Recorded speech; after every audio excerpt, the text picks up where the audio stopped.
Okay. അപ്പം നമ്മൾ അടുത്ത ഒരു പുതിയ ടോപ്പിക്കിലേക്ക് പോവാണ്. നമ്മുടെ ഒക്കുപേഷണൽ ഹെൽത്ത് എന്നുള്ളതാണ് പുതിയ ടോപ്പിക് കേട്ടോ. അപ്പം ഒക്കുപേഷണൽ ഹെൽത്ത് എന്ന് പറയുമ്പോഴത്തേക്ക് നമുക്ക് ആ ടേമിൽ തന്നെ അറിയാം അല്ലേ, ഒക്കുപേഷനുമായിട്ട് ബന്ധപ്പെട്ട് ഹെൽത്ത് അല്ലെങ്കിൽ നമ്മുടെ തൊഴിലിടങ്ങളിലുള്ള ആരോഗ്യത്തിനെ കുറിച്ച് ബന്ധപ്പെട്ട ഒരു ടോപ്പിക്കാണ് ഒക്കുപേഷണൽ ഹെൽത്ത്. അപ്പം പല സ്ഥലങ്ങളിലും അവരുടെ ജോലിയുമായിട്ട് ബന്ധപ്പെട്ട് പല രീതിയിലുള്ള എന്താ നമ്മുടെ ആരോഗ്യത്തെ ബാധിക്കുന്ന പ്രശ്നങ്ങളുണ്ടാവും. അപ്പം ഇപ്പൊ പ്രത്യേകിച്ച് നമുക്ക് സിമ്പിളായിട്ട് ആലോചിക്കുമ്പോൾ അറിയാൻ പറ്റും. ഇപ്പൊ ഈ മൈനിങ് ഏരിയയിലൊക്കെ വർക്ക് ചെയ്യുന്നവര്, അല്ലെങ്കിൽ ഇപ്പൊ നമ്മുടെ ഈ കോട്ടൺ ഇൻഡസ്ട്രിയിൽ അല്ലെങ്കിൽ ടെക്സ്റ്റൈൽ ഇൻഡസ്ട്രിയിലൊക്കെ വർക്ക് ചെയ്യുന്നവര്, അതുപോലെ തന്നെ ഇപ്പൊ ഈ റോഡ് പണിയിൽ ഏർപ്പെടുന്നവര്, അപ്പൊ ഇവരെന്നൊക്കെ പറയുമ്പോഴത്തേക്ക് ഇവരുടെ ആ ഒരു അവസ്ഥ അനുസരിച്ച് അല്ലെങ്കിൽ അവരുടെ ജോലി സ്ഥലത്തെ സാഹചര്യം അനുസരിച്ച് കാലക്രമേണ ഇവർക്ക് പലതരത്തിലുള്ള അസുഖങ്ങൾ ഡെവലപ്പ് ചെയ്യാം. അതല്ലെങ്കിൽ ഇപ്പൊ നമ്മൾ സാധാരണ രീതിയിലുള്ള ഒരു ഇത് ചിന്തിക്കുകയാണെങ്കിൽ പോലും നമുക്ക് ജോലി സ്ഥലത്ത് മാനസിക സമ്മർദ്ദങ്ങൾ കാരണം പ്രശ്നങ്ങൾ വരാം. അപ്പം അങ്ങനത്തെ കാര്യങ്ങളെ കുറിച്ചൊക്കെ പറയുന്ന ടോപ്പിക്കാണ് ഒക്കുപേഷണൽ ഹെൽത്ത്. അപ്പം എന്താണ് occupational health? It should aim at the promotion and maintenance of the highest degree of physical, mental, and social well-being of all workers in all occupations. അതായത് എല്ലാ തൊഴിലിടങ്ങളിലും എന്താണ് അവിടെ വർക്ക് ചെയ്യുന്നവരുടെ highest degree of physical, mental and social wellbeing. എന്താണ് അവർക്ക് നല്ല രീതിയിലുള്ള എന്താ ഫിസിക്കലായിട്ടുള്ള വെൽബീയിങ് ഉണ്ടായിരിക്കണം. അതായത് നമ്മുടെ ഭൗതികമായിട്ടുള്ള അല്ലെങ്കിൽ ഫിസിക്കലായിട്ടുള്ള അവരുടെ ശാരീരിക അവസ്ഥ നല്ലതായിരിക്കണം. അതുപോലെ തന്നെ അവരുടെ മെന്റൽ അല്ലെങ്കിൽ മാനസികമായിട്ടുള്ള ആരോഗ്യം നല്ലതായിരിക്കണം. സോഷ്യൽ വെൽബീയിങ് അതുപോലെ തന്നെ എന്താ ചുറ്റുപാടുമുള്ള സാമൂഹികമായിട്ടുള്ള അവരുടെ ഒരു ആരോഗ്യവും നല്ലതായിരിക്കണം. അപ്പൊ അതാണ് ആ ഒക്കുപേഷണൽ ഹെൽത്ത് കൊണ്ട് നമ്മൾ ഉദ്ദേശിക്കുന്നത്. The prevention and workers of departure from health caused by the working conditions. അതായത് തൊഴിലിടങ്ങളിൽ ഓരോ അവിടുത്തെ പ്രശ്നങ്ങൾ കാരണം എന്താണ് ആളുകൾ ആ തൊഴിൽ സ്ഥലങ്ങളിൽ നിന്ന് വിട്ടു നിൽക്കുന്നത് നമ്മൾ പ്രിവെന്റ് ചെയ്യുക. Protection of workers in their environment from risk resulting from factors adverse to health. അതുപോലെ എന്താണ് അവിടെ തൊഴിലിടങ്ങളിൽ വർക്ക് ചെയ്യുന്നവർക്ക് എന്തെങ്കിലും അവരുടെ ആരോഗ്യത്തെ ബാധിക്കുന്ന എന്തെങ്കിലും കാര്യങ്ങൾ ഉണ്ട് എന്നുണ്ടെങ്കിൽ അതിനെതിരെ അവർക്ക് എന്തെങ്കിലും പ്രൊട്ടക്ഷൻ കൊടുക്കണം, അല്ലെ, അവരെ സംരക്ഷിക്കണം. അപ്പൊ ഇതൊക്കെയാണ് നമ്മുടെ ഒക്കുപേഷണൽ ഹെൽത്ത് കൊണ്ട് ഉദ്ദേശിക്കുന്നത്. അടുത്ത എന്താണ് ഇതിന്റെ ഒബ്ജക്റ്റീവ്സ് എന്തൊക്കെയാണ്? The maintenance and promotion of workers health and working capacity. അതായത് അവിടെ ജോലി ചെയ്യുന്ന തൊഴിലിടങ്ങളിൽ ജോലി ചെയ്യുന്ന ജോലിക്കാരുടെ ആരോഗ്യം സംരക്ഷിക്കണം. അതുപോലെ തന്നെ വർക്കിംഗ് കപ്പാസിറ്റി, അതെ, അവർക്ക് വർക്ക് ചെയ്യാനുള്ള എബിലിറ്റി ഉണ്ടാവണം, അല്ലെ. അതെ, 10 ദിവസം വർക്ക് ചെയ്തിട്ട് അവർ അസുഖത്തിലായി പോകുന്ന ഒരു അവസ്ഥയിലേക്ക് അല്ലെങ്കിൽ അവർക്ക് ആരോഗ്യം നശിച്ചു പോകുന്ന ഒരു അവസ്ഥയിലേക്ക് പോകരുത്. അവർക്ക് വർക്ക് ചെയ്യാനുള്ള കപ്പാസിറ്റി ഉണ്ടായിരിക്കണം. The improvement of working environment and work to become conducive to safety and healthy. അതുപോലെ ഹെൽത്ത്, അതുപോലെ എന്താണ് അവിടെ ഇപ്പം ജോലി ചെയ്യുന്ന സാഹചര്യത്തില് സ്ഥലത്ത് അവരുടെ ആരോഗ്യത്തെ ബാധിക്കുന്ന അല്ലെങ്കിൽ അവരുടെ സുരക്ഷയെ ബാധിക്കുന്ന എന്തെങ്കിലും കാര്യം ഉണ്ടെന്നുണ്ടെങ്കിൽ നമ്മൾ അതിനെ ഇംപ്രൂവ് ചെയ്യണം, അല്ലെ. നമ്മൾ ആ ഒരു അറ്റ്മോസ്ഫിയറിനെ നമ്മൾ കുറച്ചുകൂടെ മെച്ചപ്പെടുത്തിക്കൊണ്ട് വരണം. അവർക്ക് സേഫ് ആയിട്ട് അല്ലെങ്കിൽ അവർക്ക് ഹെൽത്തി ആയിട്ട് വർക്ക് ചെയ്യുന്ന ഒരു അറ്റ്മോസ്ഫിയറിലേക്ക് ആ ഒരു അറ്റ്മോസ്ഫിയറിനെ നമ്മൾ മാറ്റിക്കൊണ്ട് വരണം. Development of work organisations and working cultures in A direction which supports health and safety at work. അതുപോലെ തന്നെ നമ്മൾ അവിടെ ഓർഗനൈസേഷൻസ്, അതായത് സംഘടനകൾ കൊണ്ടുവരിക. വർക്കിംഗ് കൾച്ചേഴ്സ്, അതായത് വർക്കിംഗ് കൾച്ചേഴ്സ് എന്തിനാ ഒരു വർക്ക് ചെയ്യുന്ന ഒരു കൾച്ചർ, ഒരു രീതി എന്താണ് അവർക്ക് സേഫ് ആയിട്ടുള്ള അല്ലെങ്കിൽ ഹെൽത്തി ആയിട്ടുള്ള വർക്കിംഗ് അറ്റ്മോസ്ഫിയർ കൊണ്ടുവരണം. അതുപോലെ തന്നെ പോസിറ്റീവ് ആയിട്ടുള്ള ഒരു social climate and smooth operation അങ്ങനെ enhance productivity of the undertakings. അതുവഴി എന്താണ് അവിടെ വർക്ക് ചെയ്യുന്ന ആളുകളുടെ അല്ലെങ്കിൽ തൊഴിലിടങ്ങളിൽ വർക്ക് ചെയ്യുന്ന ജോലിക്കാരുടെ ആരോഗ്യം വർദ്ധിപ്പിക്കുന്നതിലൂടെ നമ്മൾ എന്താണ് ഇനിഫക്റ്റില് ആ ഒരു തൊഴിൽ സ്ഥാപനത്തിന്റെ തന്നെ പ്രൊഡക്ടിവിറ്റി തന്നെ എന്താണ് പ്രൊഡക്ടിവിറ്റി എന്ന് പറയുമ്പോൾ ഉൽപാദനക്ഷമത തന്നെ അല്ലെങ്കിൽ കാര്യക്ഷമത തന്നെ നമ്മൾ കൂട്ടുകയാണ്. ഓക്കെ, ഇനി ഒക്കുപേഷണൽ ഹസാർഡ്സ്. എന്തൊക്കെയാണ് ഒക്കുപേഷണൽ ഹസാർഡ്സ്? അതായത് നമ്മളൊരു ജോലി സ്ഥലത്ത് വർക്ക് ചെയ്യുന്ന സമയത്ത് എന്തൊക്കെ ഹസാർഡ്സ് എന്ന് പറയുമ്പോഴത്തേക്കും നമ്മളെ മോശമായിട്ട് ബാധിക്കുന്ന കാര്യങ്ങൾ അതെന്തൊക്കെ വരാം? ഇതൊക്കെ കാര്യങ്ങൾ കൊണ്ട് വരാം. ഫിസിക്കൽ ഹസാർഡ്സ് ഉണ്ടാവാം, കെമിക്കൽ ഹസാർഡ്സ് ഉണ്ടാവാം, ബയോളജിക്കൽ ഹസാർഡ്സ് ഉണ്ടാവാം, മെക്കാനിക്കൽ ഹസാർഡ്സ് ഉണ്ടാവാം, സൈക്കോളജിക്കൽ ഹസാർഡ്സ് ഉണ്ടാവും. അപ്പൊ എന്താണ് ഫിസിക്കൽ എന്ന് പറയുമ്പോഴത്തേക്ക് നമുക്കറിയാലോ ഫിസിക്കൽ ആയിട്ടുള്ള കുറച്ച് കാര്യങ്ങൾ. കെമിക്കൽ എന്ന് പറയുമ്പോഴത്തേക്ക് കെമിക്കൽ സബ്സ്റ്റൻസ് ആവും, അസുഖങ്ങൾ അങ്ങനത്തെ. മെക്കാനിക്കൽ എന്ന് പറയുമ്പോഴത്തേക്ക് ഇപ്പം ഈ ബേൺസ് അങ്ങനത്തെ അല്ലെങ്കിൽ ഇഞ്ചുറീസ് അതൊക്കെ വരും. സൈക്കോളജിക്കൽ എന്ന് പറയുമ്പോഴത്തേക്ക് നമ്മുടെ മാനസികമായ രീതിയിലുള്ള. അപ്പൊ ഇതൊക്കെ എന്തിന് വരുന്നതാണ്? ഒക്കുപേഷണൽ ഹസാർഡ്സിൽ വരുന്നതാണ്. Physical, chemical, biological, mechanical and psychological hazards. അപ്പൊ നമുക്ക് ഇതിൽ ഓരോന്നുമായിട്ട് നമുക്ക് നോക്കാം. ഫസ്റ്റ് പറയുന്നത് എന്താണ്? Physical hazards. എന്തൊക്കെയുണ്ട്? ഹീറ്റ് ആൻഡ് കോൾഡ് അല്ലെ. അതായത് നമ്മൾ ഇത് ഓരോന്ന് ഡീറ്റെയിൽ ആയിട്ട് പറയും. ഹീറ്റ് ആൻഡ് കോൾഡ് എന്ന് പറയുമ്പോഴത്തേക്ക് ഇപ്പൊ വർക്ക് ചെയ്യുന്നത് ഭയങ്കര ചൂടുള്ള ഒരു അന്തരീക്ഷത്തിലാണെന്നുണ്ടെങ്കിൽ അല്ലെ. അപ്പൊ ഇപ്പൊ നമ്മളെ ഇപ്പൊ ഒരു കട്ടച്ചൂള തന്നെ എടുക്കുക അല്ലെ. അപ്പൊ നമ്മൾ ബ്രിക്ക് ഒക്കെ ഉണ്ടാക്കുന്നത് അല്ലെങ്കിൽ കട്ടയൊക്കെ നിർമ്മിക്കുന്നത് അവിടെ എന്ന് പറയുമ്പോഴത്തേക്ക് ഭയങ്കര ചൂടുള്ള അറ്റ്മോസ്ഫിയർ. അപ്പൊ കുറെ നാള് അവിടെ പ്രൊലോങ്ഡ് ആയിട്ട് ഇങ്ങനെ വർക്ക് ചെയ്യുന്ന സമയത്ത് അവിടുത്തെ ആളുകൾക്ക് ഓരോ തരത്തിലുള്ള അസുഖങ്ങൾ ഉണ്ടാവും. അതുപോലെ ലൈറ്റ് അല്ലെ. എപ്പോഴും നമ്മളെ ഇപ്പൊ ഈ ലൈറ്റ് ഇപ്പൊ വെൽഡിങ്ങുമായിട്ടൊക്കെ ബന്ധപ്പെട്ട് വർക്ക് ചെയ്യുന്നത് നമ്മൾ കണ്ടിട്ടുണ്ടാവില്ല. അതിന്റെ പ്രൊട്ടക്റ്റീവ് ഗോഗിൾസ് ഹെൽമെറ്റ് ഒക്കെ വെച്ചിട്ടായിരിക്കും ഇവർ വർക്ക് ചെയ്യുന്നു. അല്ലെങ്കിൽ എന്താ എപ്പോഴും ആ ലൈറ്റുമായിട്ട് ഇവരിങ്ങനെ കോൺടാക്ട് വരുന്ന സമയത്ത് ഇവരുടെ കാലക്രമേണ കാഴ്ചകളെയൊക്കെ ബാധിക്കാം. നോയിസ് അല്ലെ. ഭയങ്കര സൗണ്ട് അവരെടുത്ത് വർക്ക് ചെയ്യുന്നു. വൈബ്രേഷൻ, പിന്നെ പ്രഷർ വരുന്നത്, മെക്കാനിക്കൽ ആയിട്ടുള്ള കാര്യങ്ങൾ, അതുപോലെ ഇലക്ട്രിസിറ്റി എന്ന് പറയുമ്പോഴത്തേക്ക് ഈ ഇലക്ട്രിസിറ്റി യൂസ് ചെയ്ത് വർക്ക് ചെയ്യുന്ന സ്ഥലങ്ങളിൽ ചിലപ്പോൾ അവർക്ക് ഇലക്ട്രിക്കൽ ഷോക്ക് അടിക്കുക, അതുപോലെ ബേൺസ് അങ്ങനത്തെയൊക്കെ ഉണ്ടാവും. അതൊക്കെ ഫിസിക്കൽ ഹസാർഡ്സിൽ വരുന്നതാണ്. പിന്നെ അൾട്രാ വയലറ്റ് റേഡിയേഷൻ അല്ലെ. ചിലടത്ത് നമ്മൾ റേഡിയേഷൻസ് ഒക്കെ യൂസ് ചെയ്തിട്ടായിരിക്കും വർക്ക് ചെയ്യുന്നത്. അപ്പൊ അവിടെയൊക്കെ നമ്മൾ പ്രൊട്ടക്റ്റീവ് ആയിട്ടുള്ള ഡ്രസ് ഒക്കെ ഇട്ടിട്ടായിരിക്കും നിൽക്കുക. അയണൈസിങ് റേഡിയേഷൻ അതുപോലെ തന്നെ. പിന്നെ നമുക്ക് ഇതിൽ ഓരോന്നും പറയാം അല്ലെ. ഫസ്റ്റ് പറയുന്നത് ഹീറ്റ്. ഹീറ്റ് എന്ന് പറയുമ്പോഴത്തേക്ക് എന്താണ്?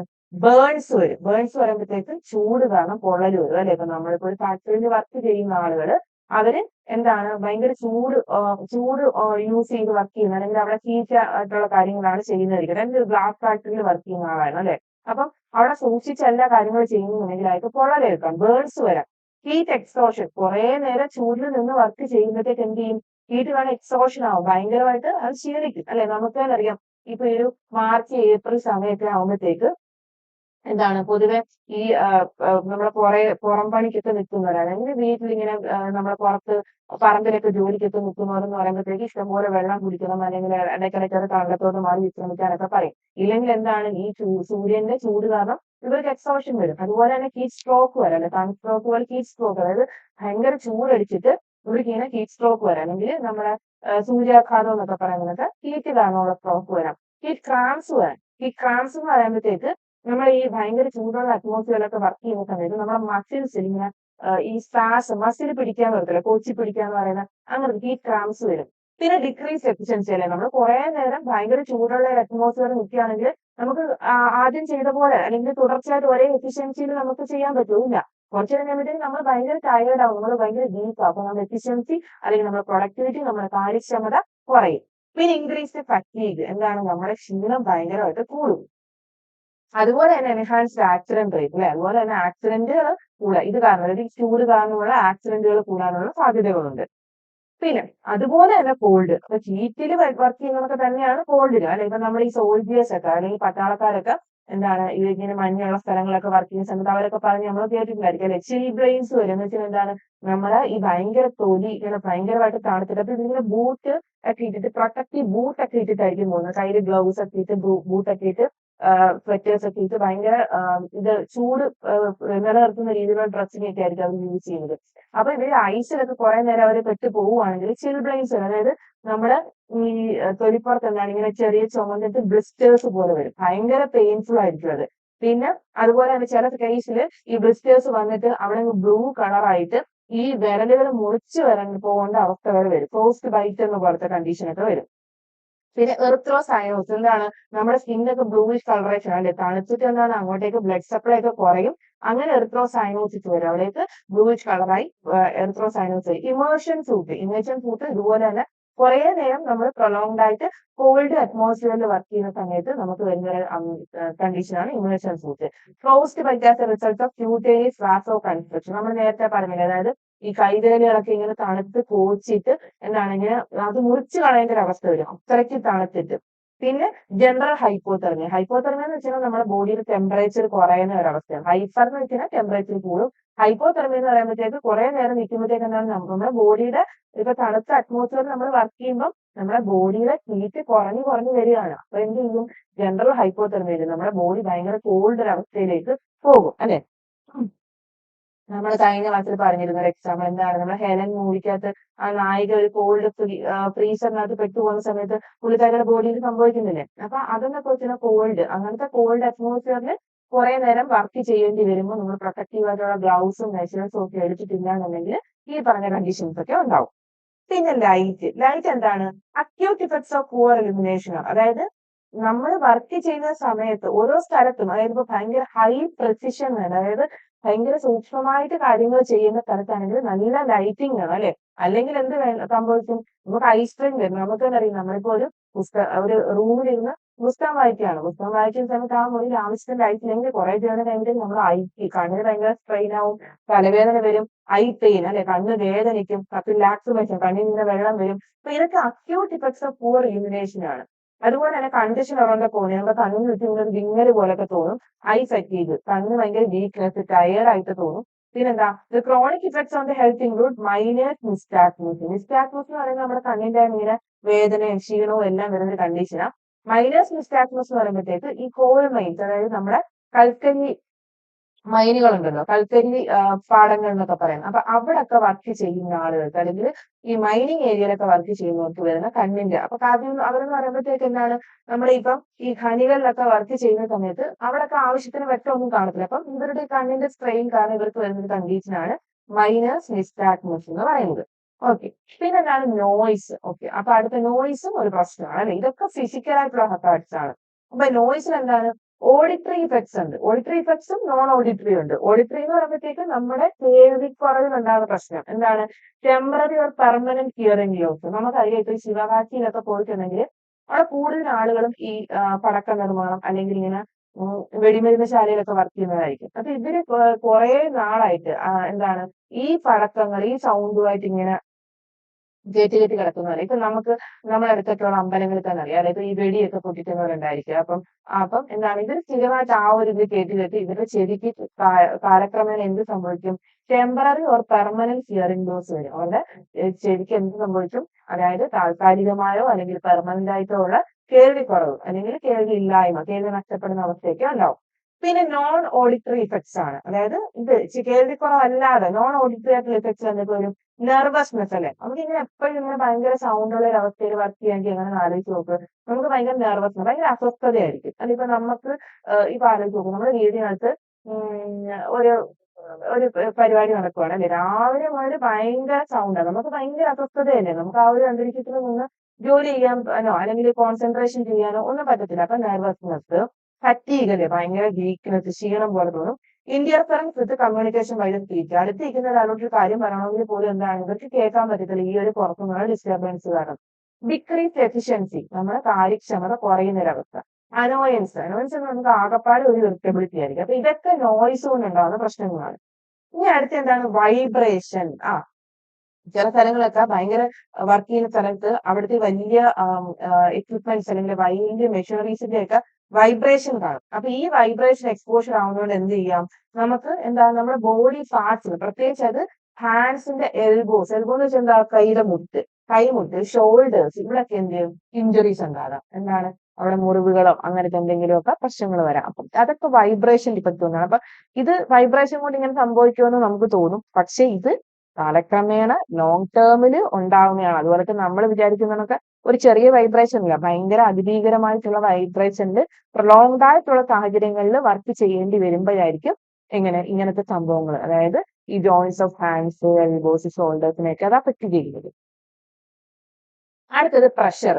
പ്രഷർ എന്ന് പറയുമ്പോഴത്തേക്ക് ഇത് നമുക്കറിയാം, ഇപ്പം ഈ മൗണ്ടനിയേഴ്സിന്, അതായത് നമ്മളിപ്പം ഈ മല കയറാനൊക്കെ പോകുന്നവരില്, അതുപോലെ തന്നെ സ്കൂബ ഡൈവിംഗ് പോലെ ഡീപ്പ് അണ്ടർ വാട്ടറിലേക്കൊക്കെ ഓരോ ജോലിയുടെ കാര്യത്തിനൊക്കെ പോകുന്നത്. അപ്പം ഈ രണ്ട് സ്ഥലങ്ങളിലേക്ക് പോകുമ്പോഴത്തേക്ക് നമ്മുടെ അറ്റ്മോസ്ഫിയറിൽ നിന്നും നമ്മുടെ ബോഡിയുടെ പ്രഷറിന് വേരിയേഷൻ വരും. ഓക്കെ, അപ്പൊ പ്രഷർ വേരിയേഷൻ കാരണം ഇത് നമ്മുടെ ഈ ഡീകംപ്രഷൻ സിക്നസ് എന്നൊക്കെ പറയുന്ന പോലത്തെ അവസ്ഥയിലേക്ക് വരും. അപ്പം കേസൻ ഡിസീസ് എന്ന് പറയുന്നത് ഒരു ഡീകംപ്രഷൻ സിക്നസ് ആണ്. എന്നാൽ ഓൾസോ കോൾഡ് ജനറലൈസ്ഡ് ബാരോട്രോമ. ബാരോ എന്ന് പറയുമ്പോൾ എന്താ, അറ്റ്മോസ്ഫിയറിക് പ്രഷറുമായിട്ട് ബന്ധപ്പെട്ട ടേമാണ് ബാരോ. അപ്പം ബാരോട്രോമ, അപ്പൊ ട്രോമ എന്ന് പറയുമ്പോഴത്തേക്ക് എന്താ, നമുക്കൊരു എന്താ പറയാ, നമ്മളെ അഫക്ട് ചെയ്യുകയാണ്. Or the bends refers to injuries caused by rapid decrease in the pressure that surrounds. അതായത് നമുക്ക് ചുറ്റുപാടുമുള്ള പ്രഷർ പെട്ടെന്ന് കുറയുകയാണ്. ഇപ്പൊ കുറയുന്ന സമയത്ത് എന്ത് ചെയ്യും, അത് നമ്മളെ ബോഡീനെ അഫക്ട് ചെയ്യും. നമുക്ക് തന്നെ അറിയാം, നല്ല ഹൈ ഓൾട്ടിറ്റ്യൂഡിലേക്ക് പോകുമ്പോഴത്തേക്ക് നമ്മുടെ ചുറ്റുമുള്ള പ്രഷറിന്റെ വേരിയേഷൻ കാരണം എന്താ, നമ്മുടെ മൂക്കിനൊക്കെ ബ്ലീഡിങ് വരുമെന്ന് പറയാം അല്ലെ. അതുപോലെ തന്നെ ഇത് എയറിൽ സംഭവിക്കാം, വെള്ളത്തിൽ സംഭവിക്കാം. അപ്പൊ നമ്മുടെ ചുറ്റുപാടുമുള്ള പ്രഷറിന്റെ വേരിയേഷൻ വരുന്ന സമയത്ത് എന്താവും, ഈ ഡീകംപ്രഷൻ സിക്നസ് പോലത്തെ കണ്ടീഷൻ ഉണ്ടാവും. അപ്പൊ it occurs most commonly in scuba or deep sea divers. അതായത് സ്കൂബ ഡൈവിങ്ങിനൊക്കെ കേട്ടിട്ടില്ലേ, നമ്മളെ ഇങ്ങനെ മറ്റേ മീനിന്റെ പോലത്തെ ഇങ്ങനെ കാലൊക്കെ വെച്ചിട്ട് ഒരു ഡ്രസ്സൊക്കെ ചെയ്ത് അവരിങ്ങനെ ഓക്സിജൻ സിലിണ്ടർ ഒക്കെ ബാക്കിൽ ഫിറ്റ് ചെയ്തിട്ട് ഇങ്ങനെ പോകും ഡീപ് സീ ഡൈവിങ്ങിനായിട്ട്. അപ്പൊ അങ്ങനെയുള്ളവരിൽ ഇത് ഉണ്ടാവാറുണ്ട്. Also it can occur during high altitude and pressurized air travel. അതുപോലെ തന്നെ ഹൈ ഓൾട്ടിറ്റ്യൂഡിൽ എന്താണ്, ഹൈ ഓൾട്ടിറ്റ്യൂഡിൽ ഇങ്ങനത്തെ ഡീകംപ്രഷൻ സിക്നസ് ഉണ്ടാവും. ഓക്കെ. പിന്നെ എയർ എംബോളിസം. എയർ എംബോളിസം എന്ന് പറയുന്നത് നമ്മുടെ എയർ നമ്മുടെ സർക്കുലേറ്ററി സിസ്റ്റത്തിൽ എൻട്രി ചെയ്യുന്ന സാഹചര്യമാണ് എയർ എംബോളിസം എന്ന് പറയുന്നത്. അത് ഈ പ്രഷറിന്റെ വേരിയേഷൻ കാരണം ഉണ്ടാകാവുന്ന ഒരു സാഹചര്യമാണ്. അപ്പൊ ഇതൊക്കെ എന്താണ്, ഫിസിക്കൽ ഹസാർഡ്സിൽ വരുന്ന കാര്യങ്ങളാണ്. ഇനി അടുത്ത അൾട്രാ വയലറ്റ് റേഡിയേഷൻ അല്ലെ. ചില സമയത്ത് നമ്മൾ റേഡിയേഷൻ ഒരുപാടുള്ള അറ്റ്മോസ്ഫിയറിൽ വർക്ക് ചെയ്യുന്നു വരും. അത് എന്തൊക്കെ ഉണ്ടാക്കാം, കൺജങ്ക്റ്റിവൈറ്റിസ് ഉണ്ടാക്കാം, കെരാറ്റൈറ്റിസ് ഉണ്ടാക്കാം. അതിനെയാണ് വെൽഡേഴ്സ് ഫ്ലാഷ് എന്ന് പറയുന്നത്. കെരാറ്റൈറ്റിസ് വെൽഡേഴ്സ് ഫ്ലാഷ് കൊണ്ട് അങ്ങനെ ഉണ്ടാക്കാം. പിന്നെ അടുത്തത് അയോണൈസിങ് റേഡിയേഷൻ അല്ലെ. ഇപ്പൊ അയോണൈസിങ് റേഡിയേഷൻ തുടർച്ചയായിട്ട് ഇപ്പം റേഡിയേഷൻ ഒക്കെ ഉള്ള സ്ഥലത്തിലാണ് വർക്ക് ചെയ്യുന്നത്. എന്തൊക്കെ ഉണ്ടാക്കാം, ജനറ്റിക് ചേഞ്ചസ് ഉണ്ടാക്കാം. അല്ലെ, നമ്മുടെ അയണൈസിങ് റേഡിയേഷൻ ഒക്കെ പറയുമ്പോഴത്തേക്ക് ഭയങ്കര സ്ട്രോങ് ആയിട്ടുള്ള റേഡിയേഷൻ ആണ്. ഇതിന് ജനറ്റിക്കലി അല്ലെങ്കിൽ നമ്മുടെ ജീൻസിനെ മ്യൂട്ടേറ്റ് ചെയ്യാൻ വരെയുള്ള അത്ര പവറുള്ള സാധനങ്ങളായിരിക്കും. അപ്പൊ ഇതെന്ത് ചെയ്യും, പിന്നീട് വരുന്ന തലമുറയെ അഫക്ട് ചെയ്യുന്ന രീതിയിൽ ജനറ്റിക് ചേഞ്ചസ് ഉണ്ടാക്കാം. മാൽഫോർമേഷൻ ഉണ്ടാക്കാം, അതായത് എന്തെങ്കിലും വൈകൃതങ്ങൾ ഉണ്ടാക്കാം. ക്യാൻസർ ഉണ്ടാക്കാം, ലുക്കീമിയ എന്നാണ് ബ്ലഡ് ക്യാൻസർ ഉണ്ടാക്കാം, ഡിപ്പിലേഷൻ ഉണ്ടാക്കാം, മ്യൂട്ടിലേഷൻ പോലത്തത്, അൾസറേഷൻ സംഭവിക്കാം, സ്റ്റെറിലിറ്റി ഉണ്ടാക്കാം. സ്റ്റെറിലിറ്റി എന്ന് പറയുമ്പോൾ എന്താണ്, കുട്ടികൾ ഉണ്ടാവാത്ത അങ്ങനെ സ്റ്റെറിലിറ്റി ഉണ്ടാക്കാം. ഇൻ എക്സ്ട്രീം കേസസിൽ ഡെത്ത് വരെ സംഭവിക്കും. അപ്പൊ അയണൈസിങ് റേഡിയേഷനും ഒരു ഫിസിക്കൽ ഹസാർഡിന്റെ അണ്ടറിൽ വരുന്ന സാധനമാണ്. ഓക്കെ. പിന്നെ അതിലൊക്കെ ഇത് international commission of radiological protection has set the maximum permissible level. അതായത് ഇതിനകത്ത് പറയുന്നത് നമ്മുടെ international commission of radiological protection ഉണ്ട്. അതായത് നമ്മുടെ റേഡിയേഷനും പ്രൊട്ടക്ഷന് വേണ്ടിയിട്ടുള്ള ഒരു കമ്മീഷൻ. അത് എന്താണ് പറയുന്നത്, ഒരു വർഷം ഒരാൾ വർക്ക് ചെയ്യുന്ന അറ്റ്മോസ്ഫിയറിൽ നിന്ന് അയാൾക്ക് മാക്സിമം അയാളുടെ permissible level of occupation exposure 5 gram per year ആണ്. അതായത് അയാളുടെ ഹോൾ ബോഡിയിൽ, അയാളുടെ ഫുൾ ശരീരത്തില് അയാൾക്ക് ഒരു വർഷം 5 RM അത്രയും റേഡിയേഷൻ മാത്രമേ ഏൽക്കാൻ പാടുള്ളൂ. അതിന് മുകളിലേക്ക് പോകുന്നത് ബോഡിക്ക് ദോഷകരമാണ്. അപ്പം ആ ഒരു രീതിയിലാണ് നമ്മൾ international commission of radiological protection ആ ഒരു സ്റ്റാൻഡേർഡ് വെച്ചിരിക്കുന്നത്. എത്രയാണ്, 5 RM per year to the whole body per year. അതാണ് പറഞ്ഞിരിക്കുന്നത് കേട്ടോ. അപ്പൊ അതൊന്ന് ഓർത്ത് നോക്കുക, 5 RM per year to the whole body.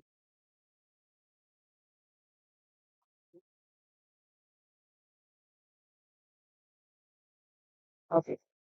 ഇനി അടുത്തത് മെക്കാനിക്കൽ ആയിട്ടുള്ള കോസസ് അല്ലെ. മെക്കാനിക്കൽ എന്ന് പറയുമ്പോഴത്തേക്ക് നമുക്കറിയാം, ഇപ്പം വർക്ക് ചെയ്യുന്ന സ്ഥലത്ത് അപകടങ്ങൾ സംഭവിക്കാം, അല്ലെങ്കിൽ ഇഞ്ചുറി സംഭവിക്കാം. അപ്പൊ ഒരു വീണിട്ട് അല്ലെങ്കിൽ ഒരു മുറിവ് പറ്റാം, അല്ലെങ്കിൽ അങ്ങനത്തെ മുറിവുകൾ സംഭവിക്കാം, അല്ലെങ്കിൽ ആക്സിഡൻസ് ഉണ്ടാക്കാം, അല്ലെ അപകടങ്ങളൊക്കെ ഉണ്ടാക്കാം. അപ്പൊ അതൊക്കെ മെക്കാനിക്കൽ കോസസിനകത്ത് വരുന്നതാണ്. അത് ഫിസിക്കലാണ്.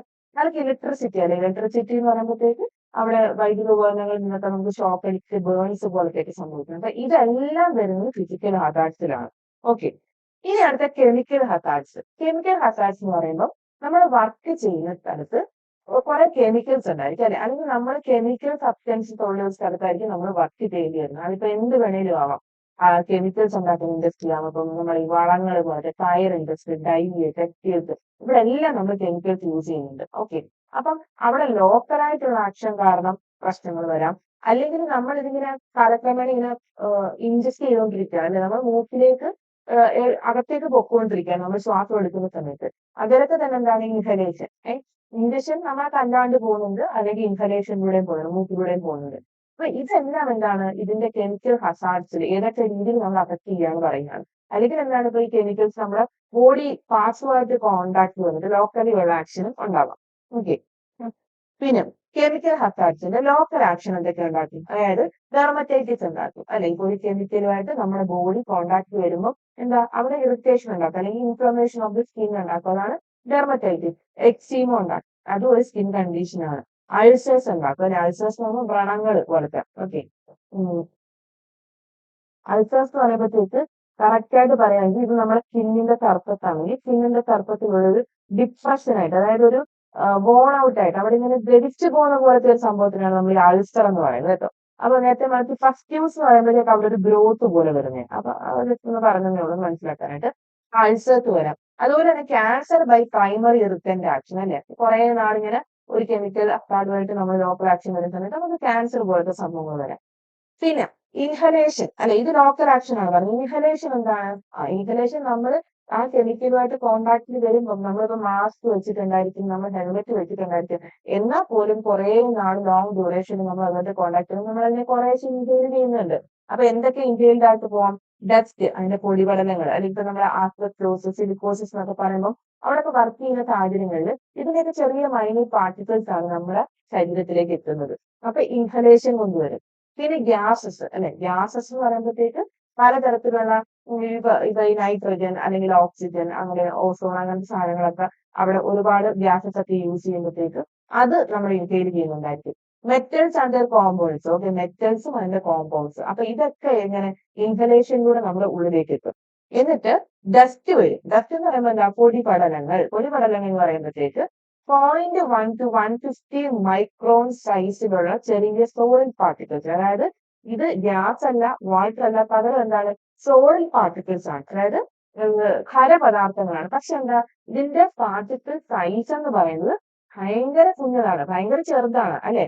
0.1 to 150 മൈക്രോൺ, അത്രയും കുഞ്ഞിയ ഡസ്റ്റ് പാർട്ടിക്കിൾസ് ആയിരിക്കും അല്ലെ. നമുക്ക് ഇപ്പം ഈ റോഡിനടുത്തൊക്കെ വീടുള്ളവർക്കറിയാം, പെട്ടെന്നാണ് നമ്മുടെ വീടിന്റെ തറയിലും ഒക്കെ പെട്ടെന്ന് പൊടി പിടിക്കുന്നത്. എന്താന്ന് വെച്ച് കഴിഞ്ഞാൽ എപ്പോഴും ഇങ്ങനെ പൊടിപടലങ്ങൾ വന്നുകൊണ്ട് അടിച്ചുകൊണ്ടിരിക്കുകയായിരിക്കും. അപ്പം അത്രയും ചെറിയ, പക്ഷെ ഇത് നമ്മൾ കയ്യിലിങ്ങനെ എടുത്ത് വെച്ച് നോക്കാനായിട്ട് പറ്റും. എന്താണ്? സോളിഡ് പാർട്ടിക്കിൾസ് ആണ്. പക്ഷെ അതിന്റെ സൈസ്, അതിന്റെ പാർട്ടിക്കിൾ സൈസ് എത്രയാണ്? 0.1 to 150 മൈക്രോൺ, അത്രേ വരുന്നുള്ളൂ കേട്ടോ, അത്രേ വരുന്നുള്ളൂ. എന്താ പറയാത്തത്? ഓക്കെ. പിന്നെ dust particles larger than 10 micron setting down from the air rapidly. പക്ഷെ 10 മൈക്രോൺ കൂടുതലുള്ള ഡസ്റ്റ് പാർട്ടിക്കിൾസ് എന്താണ്? അത് നമ്മളെ പെട്ടെന്ന് തന്നെ എയറിൽ റാപ്പിഡ്ലി സെറ്റിൽ ചെയ്യും. അതായത് ഇങ്ങനെ പൊടിപടലങ്ങൾ വന്നാൽ അത് പെട്ടെന്ന് ഇങ്ങനെ അടിയും. പക്ഷെ മറ്റേത് തങ്ങി നിൽക്കും. Indefinitely particles more than 5 microns are directly inhaled in the lungs. അപ്പൊ എന്ത് ചെയ്യുന്ന വെച്ചാൽ ഈ 10 മൈക്രോൺസിന് മുകളിലുള്ള പൊടിപടലങ്ങൾ വേഗം സെറ്റിൽ ചെയ്യും, അത് അടിയും, അല്ലെങ്കിൽ സെഡിമെന്റ് ആയിട്ട് അടിയും. നേരെ മറിച്ച് ഈ 5 മൈക്രോൺസിൽ അത്ര ആ ഒരു ലെവലിലുള്ള പാർട്ടിക്കിൾസ്, ആ ഒരു പാർട്ടിക്കിൾ സൈസിലുള്ള ഡസ്റ്റ് പാർട്ടിക്കിൾസ് എന്ത് ചെയ്യുന്നത്? ഇതിങ്ങനെ അന്തരീക്ഷത്തിൽ തങ്ങി നിൽക്കുക. അപ്പൊ നമ്മൾ ഇതിലിങ്ങനെ കോൺസ്റ്റന്റ്ലി ഇൻഹെയിൽ ചെയ്തുകൊണ്ടിരിക്കും. നമ്മളിങ്ങനെ അകത്തേക്ക് ശ്വാസത്തിനോടൊപ്പം എടുത്തുകൊണ്ടിരിക്കുകയാണ്. അങ്ങനെ എന്ത് ചെയ്തു? ഇത് കുറെ നാൾ കഴിയുമ്പോഴത്തേക്ക് നമ്മുടെ ശ്വാസകോശത്തിലെത്തിയിട്ട് ന്യൂമോഫോണിയോസിസ് എന്ന് പറയുന്ന കണ്ടീഷനിലേക്ക് ഉണ്ടാക്കും. ഓക്കെ. ഇനി അടുത്തത് ക്ലാസിഫിക്കേഷൻ ഓഫ് ഡസ്റ്റ്. അപ്പൊ ഈ പൊടിപടലങ്ങൾ എന്ന് പറയുന്നത് തന്നെ നമ്മൾ പറഞ്ഞു 0.5 to 150 മൈക്രോൺ ആ ഒരു പാർട്ടിക്കിൾ സൈസിലുള്ളതാണ്. 10 മൈക്രോണിന് മുകളിലുള്ളതെല്ലാം സെറ്റ് ചെയ്യും. 5 മൈക്രോണിന്റെ ആ ഒരു ലെവലിലുള്ളതൊക്കെ അന്തരീക്ഷത്തിൽ നിന്നിട്ട് നമുക്ക് കാലക്രമേണ ന്യൂമോഫോണിയോസിസ് ഉണ്ടാക്കുമെന്ന് പറഞ്ഞു. അപ്പം ഈ ഡസ്റ്റ് തന്നെ നമുക്ക് രണ്ടായിട്ട് ഡിവൈഡ് ചെയ്യാൻ പറ്റും. ഇനോർഗാനിക്കും ഉണ്ട്, ഓർഗാനിക് ഡസ്റ്റും ഉണ്ട്. സോലുബിളും ഉണ്ട്, ഇൻസോലുബിൾ ഡസ്റ്റും ഉണ്ട് അല്ലെ. ഓർഗാനിക് ഡസ്റ്റും ഉണ്ട്, ഇനോർഗാനിക്കും ഉണ്ട്. സോലുബിൾ ഉണ്ടല്ലേ, സോലുബിൾ അതായത് ലയിക്കുന്നത്, സോലുബിൾ ആയിട്ടുള്ള ഡസ്റ്റും ഉണ്ട്, ഇൻസോലുബിൾ ആയിട്ടുള്ള ഡസ്റ്റും ഉണ്ട്. ഓക്കെ. ഇനി അടുത്ത ഗ്യാസസ്. ഗ്യാസസ് പറയുമ്പോഴത്തേക്ക് എന്തൊക്കെ വരാം? സിമ്പിൾ ഗ്യാസ് ആയിട്ടുള്ള ഓക്സിജൻ, ഹൈഡ്രജൻ ഒക്കെ വരാം. പിന്നെ asphyxiating gases example carbon monoxide, cyanide gas, sulphur dioxide, chlorine. Asphyxiating എന്ന് വെച്ചാൽ എന്താണ്?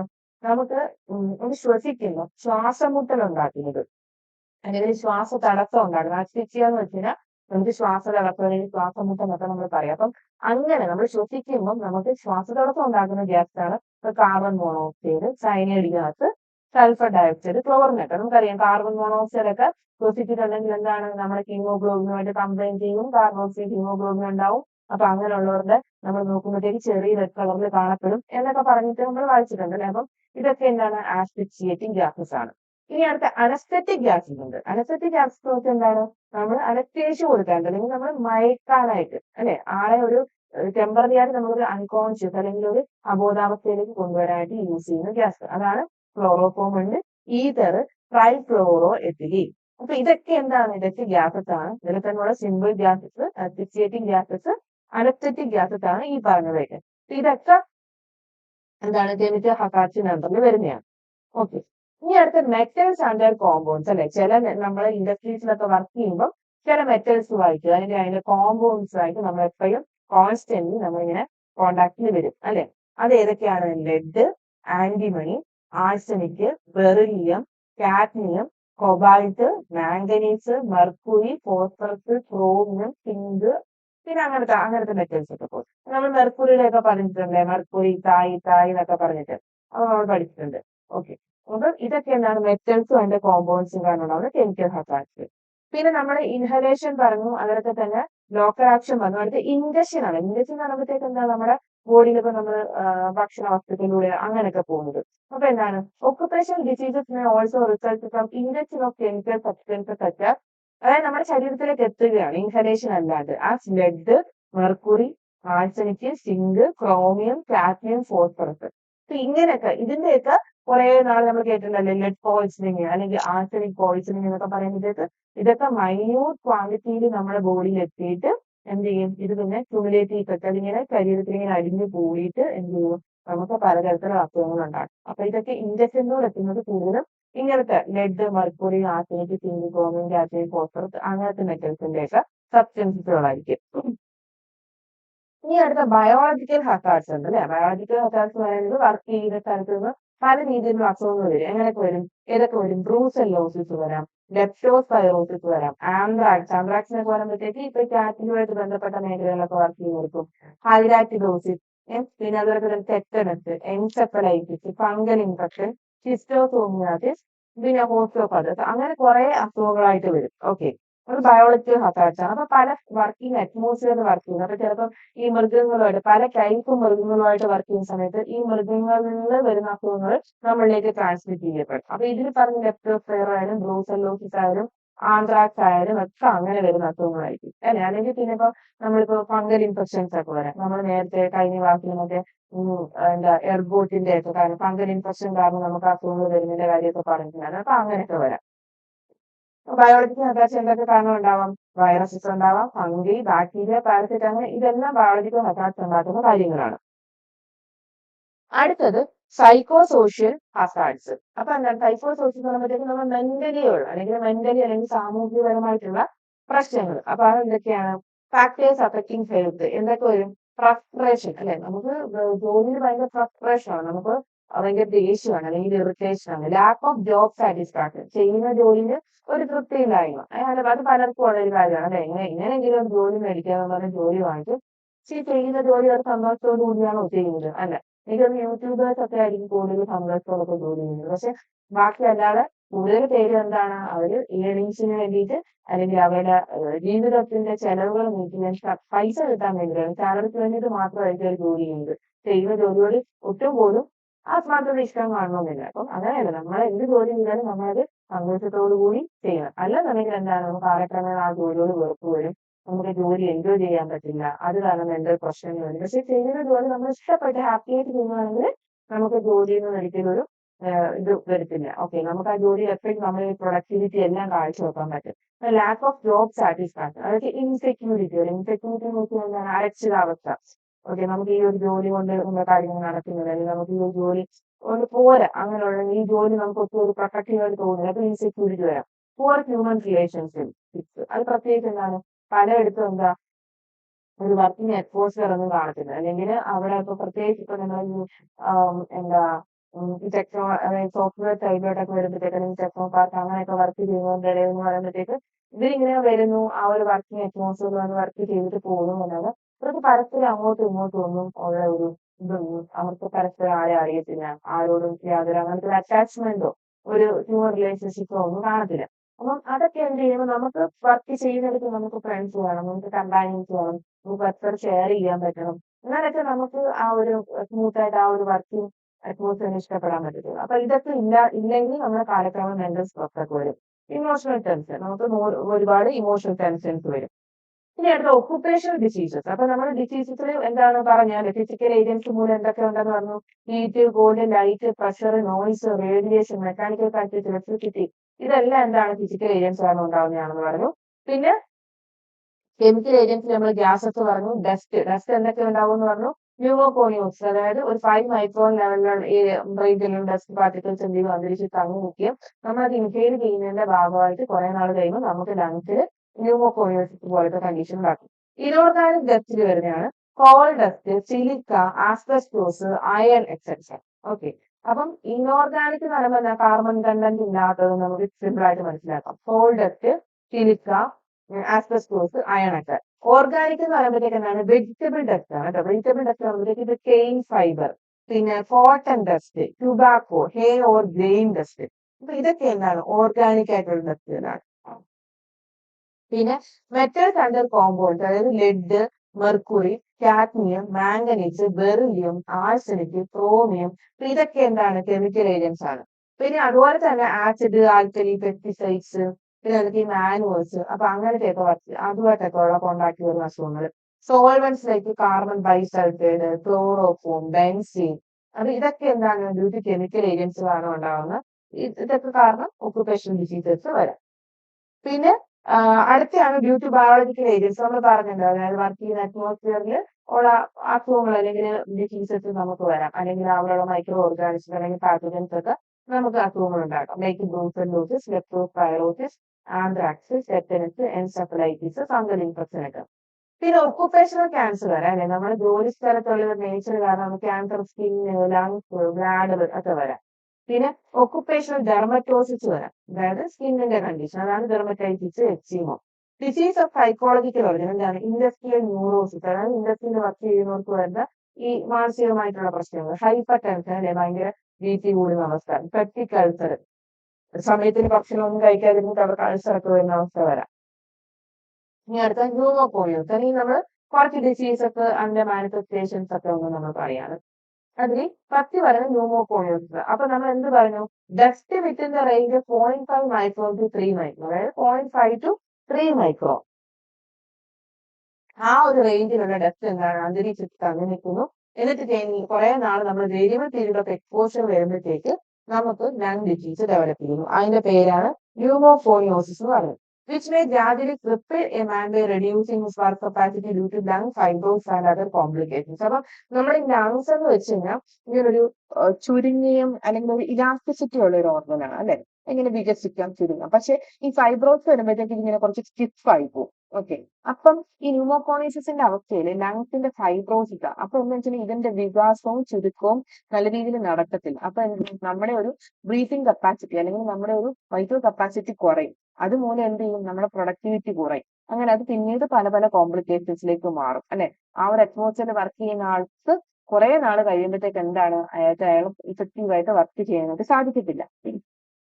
പിന്നെ ഈ ന്യൂമോകോണിയോസിസ് എന്ന് പറഞ്ഞപ്പോഴത്തേക്ക് നമ്മൾ പറഞ്ഞല്ലോ 0.5 ടു 3 മൈക്രോൺ അല്ലെ, ആ ഒരു റേഞ്ചിലുള്ള ഡസ്റ്റ് നമ്മൾ ഇൻഹെയിൽ ചെയ്യുമ്പം വരുന്നതാണ് ന്യൂമോകോണിയോസിസ്. അപ്പം ഈ ന്യൂമോകോണിയോസിസ് നമ്മൾ പൊതുവായിട്ട് പറയുന്ന ടേമാണ്. ഇതിന്റെ അണ്ടറിൽ കുറെ വിഭാഗങ്ങളുണ്ട്. അതായത് ഈ പറയുന്ന അസുഖങ്ങളെല്ലാം നമുക്ക് ന്യൂമോകോണിയോസിസ് എന്ന് പറയുന്ന ആ ഒരു ഹെഡിങ്ങിലേക്ക് നമുക്ക് കൊണ്ടുവരാൻ സാധിക്കും. അപ്പൊ അത് ഏതൊക്കെയാണ് സിലിക്കോസിസ് ഉണ്ട് അല്ലെ, സിലിക്കോസിസ് പേര് കേൾക്കുമ്പോൾ അറിയാം, സിലിക്കന്റെ ആണ്. ആന്ത്രക്കോസിസ് ഉണ്ട്, ബിസിനോസിസ് ഉണ്ട്, ബാഗസോസിസ് ഉണ്ട്, ആസ്ബസ്റ്റോസിസ് ഉണ്ട്, ഫാർമേഴ്സ് ലങ്സ് ഉണ്ട്. അപ്പൊ ഇതിൽ ബിസിനോസിസ് എന്ന് പറയുമ്പോഴത്തേക്ക് നമ്മുടെ ഈ കോട്ടൺ ഡസ്റ്റ്, ബാഗസോസിസ് എന്ന് പറയുമ്പോഴത്തേക്ക് ഈ കെയിൻ ഷുഗർ ഇല്ലേ, നമ്മുടെ ഈ ഷുഗർ കെയിൻ, അതായത് നമ്മുടെ കരിമ്പ്, അപ്പൊ അതിൽ നിന്നൊക്കെ ഉണ്ടാവുന്ന ഈ ന്യൂമോകോണിയോസിസ് ആണ്. അപ്പം ഇതിന് ഓരോ വരുന്ന സബ് ഡിവിഷൻസ് ആണ് silicosis, anthracosis, byssinosis, bagassosis, asbestosis, farmers lungs, ഇതൊക്കെ. ഓക്കെ, ഇപ്പൊ നമുക്ക് ഓരോന്നായിട്ട് നോക്കാം. സിലിക്കോസിസ് എന്താണ്, അതായത് caused by inhalation of dust containing free silicon dioxide. Silicon dioxide എന്താണ്, നമ്മുടെ മണ്ണിലുള്ള ഒരു ഘടകമാണല്ലേ സിലിക്ക എന്ന് പറയുന്നത്. സിലിക്കൺ ഡയോക്സൈഡ് SiO2 നമ്മുടെ സാൻഡിലൊക്കെ ഉള്ള ഒരു ഘടകമാണ്. അപ്പൊ ഈ ഫ്രീ സിലിക്ക അല്ലെങ്കിൽ സിലിക്കൺ ഡയോക്സൈഡ് നമ്മൾ കുറെ നാൾ പ്രൊലോങ്ഡ് ആയിട്ട് നമ്മൾ ഇൻഹേൽ ചെയ്യുന്ന സമയത്ത് എന്ത് ചെയ്യും, നമുക്ക് സിലിക്കോസിസ് വരും. അപ്പൊ ഈ സിലിക്കോസിസ് വന്നിട്ടുള്ള ഒരാളുടെ എക്സ്റേ നമ്മൾ എടുത്തു നോക്കും. അപ്പൊ ഈ കേസുകളിലെല്ലാം ഇവർക്ക് ഇങ്ങനെ ശ്വാസം മുട്ടല് അല്ലെങ്കിൽ ബ്രീത്ത് ചെയ്യാനുള്ള ബുദ്ധിമുട്ടുകൾ ഒക്കെ ആയിട്ട് നമ്മൾ ഇങ്ങനെ എക്സർഷൻ ഒക്കെ വന്നിട്ട് നമ്മൾ ഡോക്ടറെ ഇപ്പൊ കാണിക്കുന്ന സമയത്ത് എന്ത് ചെയ്യും, ഡോക്ടർ പറയും ഒരു എക്സ്റേ എടുത്തിട്ട് വരുമെന്ന് പറയും. അങ്ങനെ എക്സ്റേ എടുത്തിട്ട് വരുമ്പോൾ നമുക്ക് എന്ത് കാണാൻ പറ്റും, ഈ കേസുകളിലെല്ലാം തന്നെ നമുക്ക് എക്സ്റേ ഫൈൻഡിങ്സിനനുസരിച്ച് നമുക്ക് അറിയാൻ പറ്റും കറക്റ്റ് ആയിട്ട്. അപ്പം സിലിക്കോസിന്റെ കേസിൽ എന്താണ്, സ്നോ സ്റ്റോം അപ്പിയറൻസിന് എക്സ്റേ ആണ്. എക്സ്റേയിൽ നോക്കുമ്പോഴത്തേക്ക് ഒരു സ്നോ സ്റ്റോം പോലെ കാണാൻ പറ്റും. അതാണ്ട് ആ റൗണ്ട് ചെയ്തേക്കുന്നതിനകത്ത് നോക്ക്, റൗണ്ട് ചെയ്യുന്നതിനകത്ത് കണ്ടോ, ഇങ്ങനെ ഒരു ഒരു വൈറ്റ് കളറിൽ ഒരു സ്റ്റോം പോലെ അല്ലെങ്കിൽ ഒരു കൊടുങ്കാറ്റ് എന്നുള്ള ഇറക്കത്തിലാണ് കൊടുത്തേക്കുന്നത്. അപ്പൊ അത് കാണുന്നത് ഈ സിലിക്കോസിന്റെ കേസിലായിരിക്കും. ഓക്കെ, അതുപോലെ തന്നെ അടുത്ത ആന്ത്രക്കോസിസ്. ആന്ത്രക്കോസിസ് ആന്ത്രസൈറ്റ് എന്ന് പറയുന്നത് നമ്മുടെ കോളിന്റെ ഒരു വെറൈറ്റി ആണ് അല്ലെ. അപ്പൊ ബിറ്റുമിനസ് കോൾ, ആന്ത്രസൈറ്റ് എന്നൊക്കെ പറയുന്നത്. അപ്പം it is caused by inhalation of dust containing coal miners. അതായത് ഈ നമ്മുടെ കൽക്കരി ഖനികളിലൊക്കെ വർക്ക് ചെയ്യുന്ന ആളുകൾ ഒരുപാട് നാള് അവിടുത്തെ ഈ കോള്, അതായത് നമ്മൾ കൽക്കരി കുഴിച്ചെടുക്കുന്ന ഒരു ജോലിയിൽ ഏർപ്പെടുന്നവര് അവിടുത്തെ ആ ഒരു കോളിന്റെ ഡസ്റ്റ് ശ്വസിക്കുന്നു. ഇവർക്ക് വരുന്ന അസുഖമാണ് ആന്ത്രാകോസിസ്. ഓക്കെ, ആന്ത്രാകോസിസ് എന്ന് പറയുമ്പോഴത്തേക്ക് ആന്ത്രാസൈറ്റ് അതൊരു ടൈപ്പ് ഓഫ് കോളാണ് എന്നുള്ള ആലോചിക്കുക. അപ്പൊ കോൾ മൈനസ് അങ്ങനെ കണക്ട് ചെയ്യാം. അപ്പൊ ഇതിന് രണ്ട് ഫേസ് ഉണ്ട്. ഒരു സിമ്പിൾ ന്യൂമോകോണിയോസിസ് ഫേസ് ഉണ്ട്, പിന്നെ ഒരു പ്രോഗ്രസീവ് മാസീവ് ഫൈബ്രോസിസ് ഉണ്ട്. അപ്പൊ എന്താണെന്ന് വെച്ചാൽ സിമ്പിൾ ന്യൂമോകോണിയോസിസ് എന്ന് പറയുമ്പോഴത്തേക്ക് എന്താണ്, ചെറിയ പ്രശ്നങ്ങളൊക്കെ ഉള്ളൂ, ശ്വാസം മുട്ടല് അങ്ങനത്തെ തകരാറുകളൊക്കെ ഉള്ളൂ. പിന്നീട് എന്ത് ചെയ്യുന്ന വെച്ചാൽ നമ്മൾ ആ സമയത്ത് ഈ സിമ്പിൾ ന്യൂമോകോണിയോസിസിന്റെ സമയത്ത് നമ്മൾ ട്രീറ്റ് ചെയ്യാണ്ട് വിടുവാണെങ്കിൽ ഇത് എന്തിലേക്ക് പോകും, പ്രോഗ്രസീവ് മാസീവ് ഫൈബ്രോസിസിലേക്ക്. അതായത് മൊത്തത്തിൽ ലങ്സ് ഫുൾ എന്തായിട്ട് മാറും, ഫൈബ്രോസ്ഡ് ആയിട്ടുള്ള ഒരു അവസ്ഥ, അതായത് ഇങ്ങനെ സ്റ്റിഫൻഡ് ആയിട്ടുള്ള തിക്കായിട്ട് പോകുന്ന ഒരു അവസ്ഥയിലേക്ക് മാറും. ഓക്കെ, അതാണ് ആന്ത്രാകോസിസ് എന്ന് പറയുന്നത്. ഇനി അടുത്തത് ബിസിനോസിസ്. ബിസിനോസിസ് എന്താണ്? ബിസിനോസിസ് എന്ന് വെച്ച് കഴിഞ്ഞാൽ കോട്ടൺ ഫൈബറിന്റെ ഡസ്റ്റ് ആണ്. അപ്പൊ ഈ കോട്ടൺ ഇൻഡസ്ട്രീസിലൊക്കെ വർക്ക് ചെയ്യുന്നവർ, അല്ലെങ്കിൽ കോട്ടൺ അഗ്രികൾച്ചർ കൃഷി സ്ഥലത്ത് വർക്ക് ചെയ്യുന്നവരൊക്കെ ഒരു ലോങ് പീരീഡ്സിൽ ഇവർ ഈ കോട്ടൺ ഫൈബറായിട്ട്, അല്ലെങ്കിൽ ഈ കോട്ടൺ നമുക്ക് തന്നെ അറിയാലോ, ഇപ്പൊ ഒരു തലങ്ങണ അല്ലെങ്കിൽ തലേണയൊക്കെ പൊളിച്ചിട്ട് നമ്മളിങ്ങനെ നോക്കിയിട്ടുണ്ടെങ്കിൽ ഈ കോട്ടൺ എന്ന് പറയുമ്പോൾ നമുക്ക് പെട്ടെന്ന് ഇങ്ങനെ മൂക്കിലേക്ക് കയറുന്ന ഒരു സാധനമാണ്, ഭയങ്കര ബുദ്ധിമുട്ടുണ്ടാക്കുന്ന ഒരു സാധനമാണ്. കാര്യം ഭയങ്കര ഫൈൻ ആയിട്ടുള്ള ഫൈബർ ആയതിനെ കൊണ്ട് നമുക്ക് പെട്ടെന്ന് ഇന്ത്യയിൽ ഇങ്ങനെ അന്തരീക്ഷത്തിൽ ഇങ്ങനെ നിന്ന് നമുക്ക് പെട്ടെന്ന് ഇത് ബുദ്ധിമുട്ടുണ്ടാക്കും. ഇത് കുറെ നാല് ഡ്യൂറേഷനിൽ വലിച്ചു വരുന്നവർക്ക് എന്ത് പറ്റും, ഈ ഒരു ബിസിനോസിസ് എന്ന് പറഞ്ഞ അസുഖം വരും. അപ്പൊ ഇതിന്റെ സിംറ്റംസ് എന്താണ്? Chronic cough. ക്രോണിക് കഫ് എന്ന് വെച്ച് കഴിഞ്ഞാൽ ഇങ്ങനെ ഇടതടവില്ലാതെ വിട്ടുമാറാത്ത ചുമ, എന്നും ചുമക്കുന്ന ഒരവസ്ഥ. പ്രോഗ്രസീവ് ഡിസ്നിയ, അതായത് അതേ ചെറിയ രീതിയിൽ തുടങ്ങി ഇങ്ങനെ ശ്വാസം മുട്ടൽ കൂടിക്കൂടി വരുന്നത്. ഡിസ്നിയം എന്ന് വെച്ചാൽ ശ്വാസം മുട്ടലാണ്. അപ്പം അതിങ്ങനെ കൂടിക്കൂടി, അല്ലെങ്കിൽ ബ്രീത്ത് എടുക്കാനുള്ള ഒരു ബുദ്ധിമുട്ട് അതിങ്ങനെ കൂടിക്കൂടി വരിക. പിന്നെ ക്രോണിക് ബ്രോങ്കൈറ്റിസ്, അതായത് ബ്രോങ്കസിന്റെ ഇൻഫ്ലമേഷൻ ആണ് ബ്രോങ്കൈറ്റിസ്. ക്രോണിക് ബ്രോങ്കൈറ്റിസ് എന്ന് പറയുമ്പോഴത്തേക്ക് അതായത് നീണ്ടു നിൽക്കുന്ന ബ്രോങ്കൈറ്റിസ്. ഓക്കെ, ഇടയ്ക്കിടയ്ക്ക് വരുന്നതാണ്. നമുക്ക് എല്ലാവർക്കും റെസ്പിറേറ്ററി എന്തെങ്കിലും അസുഖങ്ങളൊക്കെ വരുന്ന സമയത്ത് ചെറിയ രീതിയിൽ ബ്രോങ്കൈറ്റിസ് വരും, മെഡിസിൻ എടുത്ത് കഴിയുമ്പോൾ അതങ്ങ് മാറും. ഇത് ക്രോണിക് ആയിട്ടുള്ള ബ്രോങ്കൈറ്റിസ് ആയിരിക്കും. എംഫൈസീമ ഉണ്ടായിരിക്കും, അതായത് ഈ ഒരു നമ്മുടെ ലങ്സിന്റെ ഒരു വീക്കം ഉണ്ടായിരിക്കും, അതാണ് എംഫൈസീമ എന്ന് പറയുന്നത്. അപ്പം ഇതെല്ലാം എന്താണ്, ബിസിനോസിസിന് വരുന്ന കണ്ടീഷൻസ് ആണ്, ലക്ഷണങ്ങളാണ്. Chronic cough, progressive dyspnoea, chronic bronchitis, emphysema ഒക്കെ വരും. പിന്നെ അടുത്ത ബാഗസോസിസ്. അപ്പൊ അതൊന്ന് ഓർത്ത് വെക്കുക കേട്ടോ. ബിസിനോസിസ് എന്ന് പറയുമ്പോഴത്തേക്ക് കോട്ടണും ബാഗസോസിസ് എന്ന് പറയുമ്പോഴത്തേക്ക് ഷുഗർ കെയിനും ആണ് കേട്ടോ.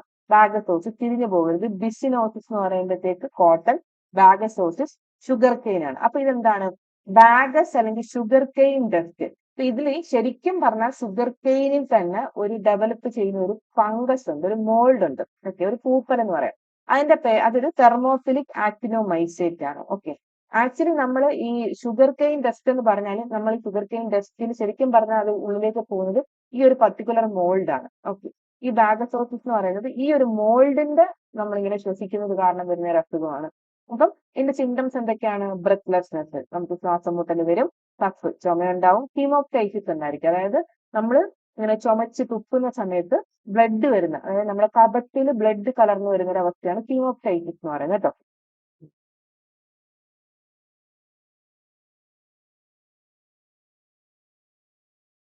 ബ്ലഡ്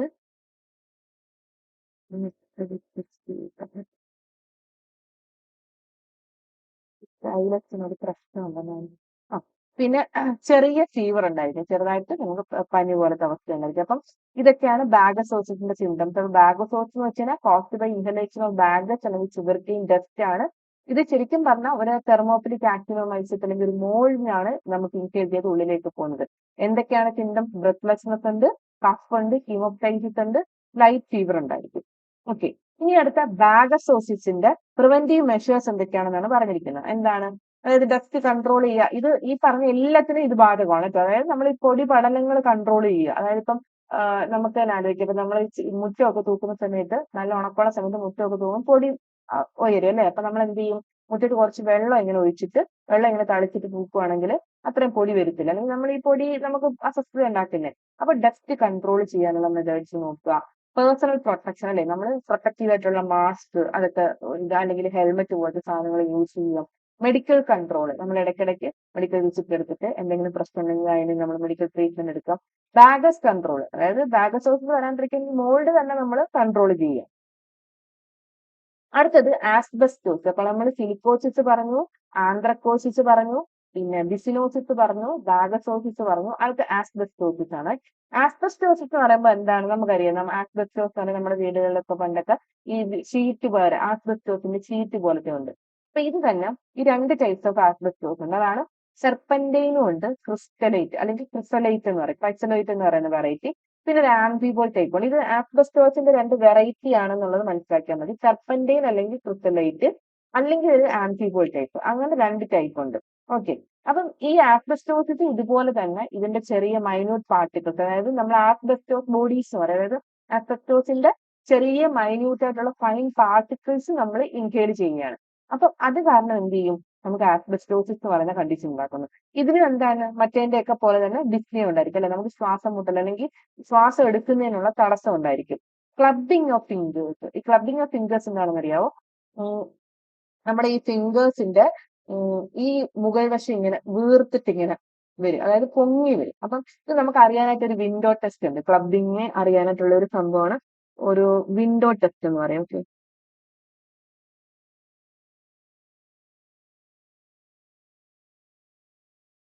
വിൻഡോ ടെസ്റ്റ് വെച്ചാൽ ഞാൻ ജസ്റ്റ് ഒന്ന് പറഞ്ഞേക്കാം, ഒന്ന് വെറുതെ കേട്ടാൽ മതി. നമ്മുടെ ഈ രണ്ട് വിരലുകൾ നമ്മൾ ഇങ്ങനെ പിടിക്കണം. അതായത് നമ്മുടെ ഈ രണ്ട് തമ്പ് വിരലുകൾ നമ്മൾ ഇങ്ങനെ പിടിക്കുന്ന സമയത്ത് നോക്കുമ്പോൾ ഇതിനകത്തൊരു ചെറിയൊരു ഡയമണ്ട് ഷേപ്ഡ്, അതായത് രണ്ട് ഫിംഗേഴ്സ് നമ്മളിങ്ങനെ വിരല് ഞാൻ വരച്ചാൽ പിന്നെ സൂപ്പറായിരിക്കും. നമ്മളിങ്ങനെ വെച്ചിട്ടുണ്ടെങ്കിൽ എന്താണ് ഇതിനിടയ്ക്ക് ഒരു ചെറിയൊരു ഡയമണ്ട് പോലത്തെ ഒരു ഓൾമോസ്റ്റ് ഡയമണ്ട് ഷേപ്പ് ആയിട്ടുള്ള ഒരു വിൻഡോ പോലത്തെ, അല്ലെങ്കിൽ ഒരു ചെറിയൊരു വിടവ് പോലെ നമുക്ക് കാണാനായിട്ട് പറ്റും. പക്ഷെ ക്ലബിംഗ് ഉള്ള ഫിംഗേഴ്സിലാണെങ്കിൽ ഇങ്ങനെ ഈ രണ്ട് ഭാഗത്തെ ഈ വിരലുകൾ ഇങ്ങനെ വീങ്ങിയിരിക്കുന്നത് കാരണം ഈ വിൻഡോ അല്ലെങ്കിൽ ആ ഒരു ഗ്യാപ്പ് കാണില്ല. ഓക്കെ, അതിങ്ങനെ ചേർന്നിരിക്കും. അപ്പൊ അതാണ് ക്ലബിംഗ് ഓഫ് ഫിംഗേഴ്സിനകത്ത് കാണാൻ പറ്റും. ഓക്കെ, ഈ വിൻഡോ ടെസ്റ്റിൽ നോക്കുമ്പോൾ നമുക്കൊരു ഗ്യാപ്പ് കാണാൻ പറ്റില്ല. പിന്നെ കാർഡിയാക് ഡിസ്ട്രസ് ആൻഡ് സൈനോസ് ഉണ്ട് അല്ലെ, നമ്മുടെ ഹാർട്ടിന് ഡിസ്ട്രസ് ബുദ്ധിമുട്ടും സൈനോസിസ് ഉണ്ടായിരിക്കും. പിന്നെ ബ്ലൂയിഷ് ഡിസ്കളറേഷൻ ഉണ്ടായിരിക്കും, നമ്മുടെ സ്കിന്നിലൊക്കെ ബ്ലൂയിഷ് ആയിട്ടുള്ള കളർ വ്യത്യാസം ഉണ്ടായിരിക്കും, അല്ലെങ്കിൽ നീല കളർ വ്യത്യാസം ഉണ്ടായിരിക്കും.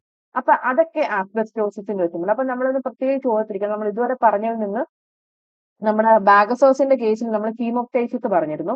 ബാക്കിയെല്ലാം ഓൾമോസ്റ്റ് സിമിലർ ആയിട്ടുള്ള സിംറ്റംസാണ്. പക്ഷെ ആസ്ബസ്റ്റോസിസിൽ വരുമ്പോഴാണ് നമ്മൾ ക്ലബിംഗ് ഓഫ് ഫിംഗേഴ്സും പിന്നെ എന്താണ് സ്പ്യൂട്ടത്തിനകത്ത് ആസ്ബസ്റ്റോസ് ബോഡീസ് കാണുമെന്ന് പറഞ്ഞത്. അതായത് നമ്മുടെ സ്പ്യൂട്ടം, അതായത് നമുക്ക് ഈ ചുമച്ച് കഫം വരുന്ന സമയത്ത് ഈ കഫം എടുത്ത് നമ്മൾ പരിശോധിച്ചിട്ടുണ്ടെങ്കിൽ ഇതിനകത്ത് ആസ്ബസ്റ്റോസിന്റെ പാർട്ടിക്കിൾസ് കാണാൻ പറ്റും. അതുപോലെ തന്നെ എന്താണ് കാർഡിയാക് ഡിസ്ട്രസ് സൈനോസിസ് അല്ലെ, അതായത് ബ്ലഡിന്റെ ഫ്ലോ ഒക്കെ നടക്കത്തില്ല, നമ്മുടെ ഹാർട്ട് മര്യാദയ്ക്ക് ഫങ്ഷൻ ചെയ്യില്ല. അപ്പൊ എന്താ ബ്ലൂയിഷ് ഡിസ്കളറേഷൻ ഉണ്ടായിരിക്കും നമ്മുടെ ബോഡി പാർട്സിന്റെ.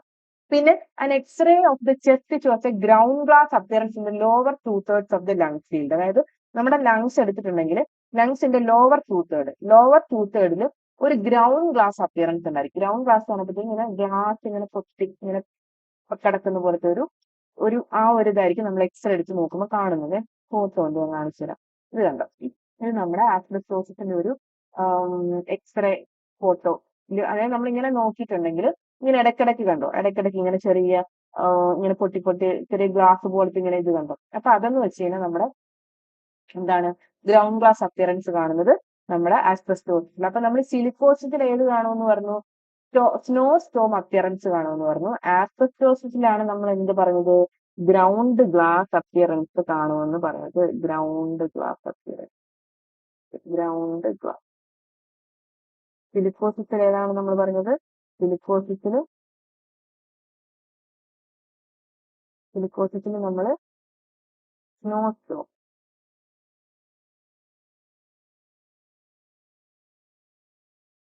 നോക്കിയിട്ട് ചെറിയൊരു ഓക്കെ. അപ്പൊ ഇതെങ്ങനെയൊക്കെ നമുക്ക് പ്രിവെന്റ് ചെയ്യാനായിട്ട് പറ്റും?